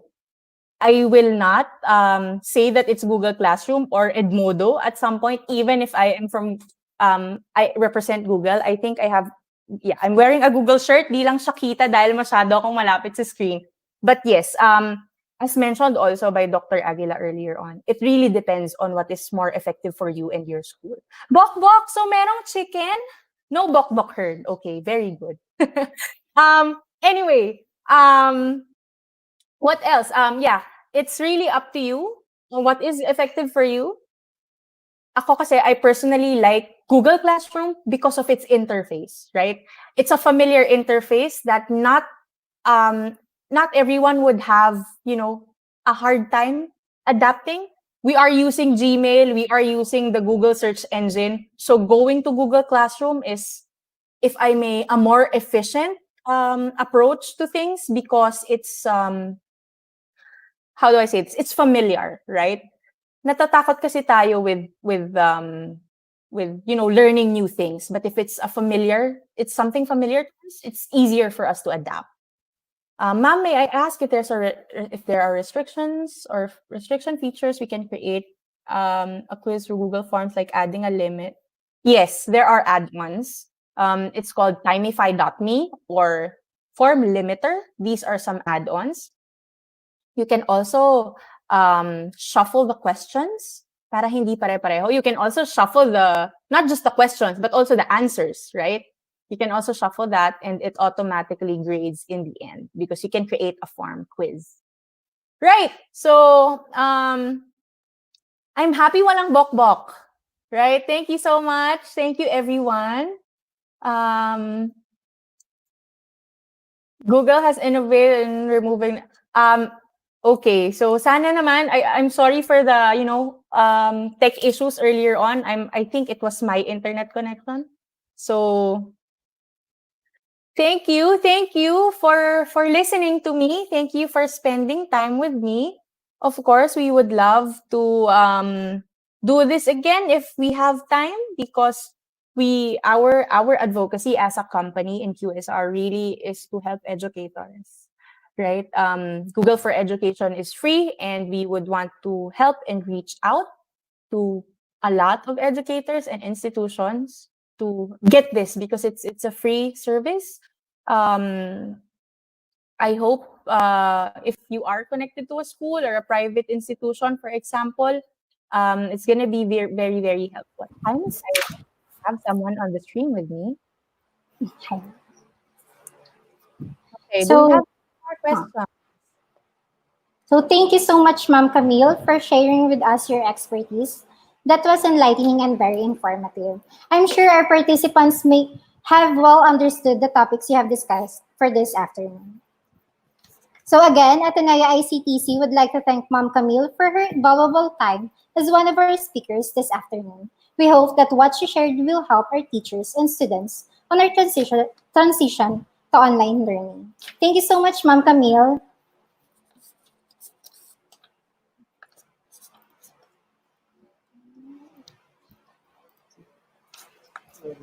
Just a reminder, kindly accomplish the evaluation form for us to send your e-certificate through your email. So as you can see, just access the link shown on your screen. We would like to thank everyone for attending this webinar. Upcoming webinar sessions will be posted on our Facebook page at facebook.com/Ateneo ICTC. Make sure to like our Facebook page to get updates for our online trainings and events. So everyone, that ends our webinar session for this afternoon. Thank you and have a good day.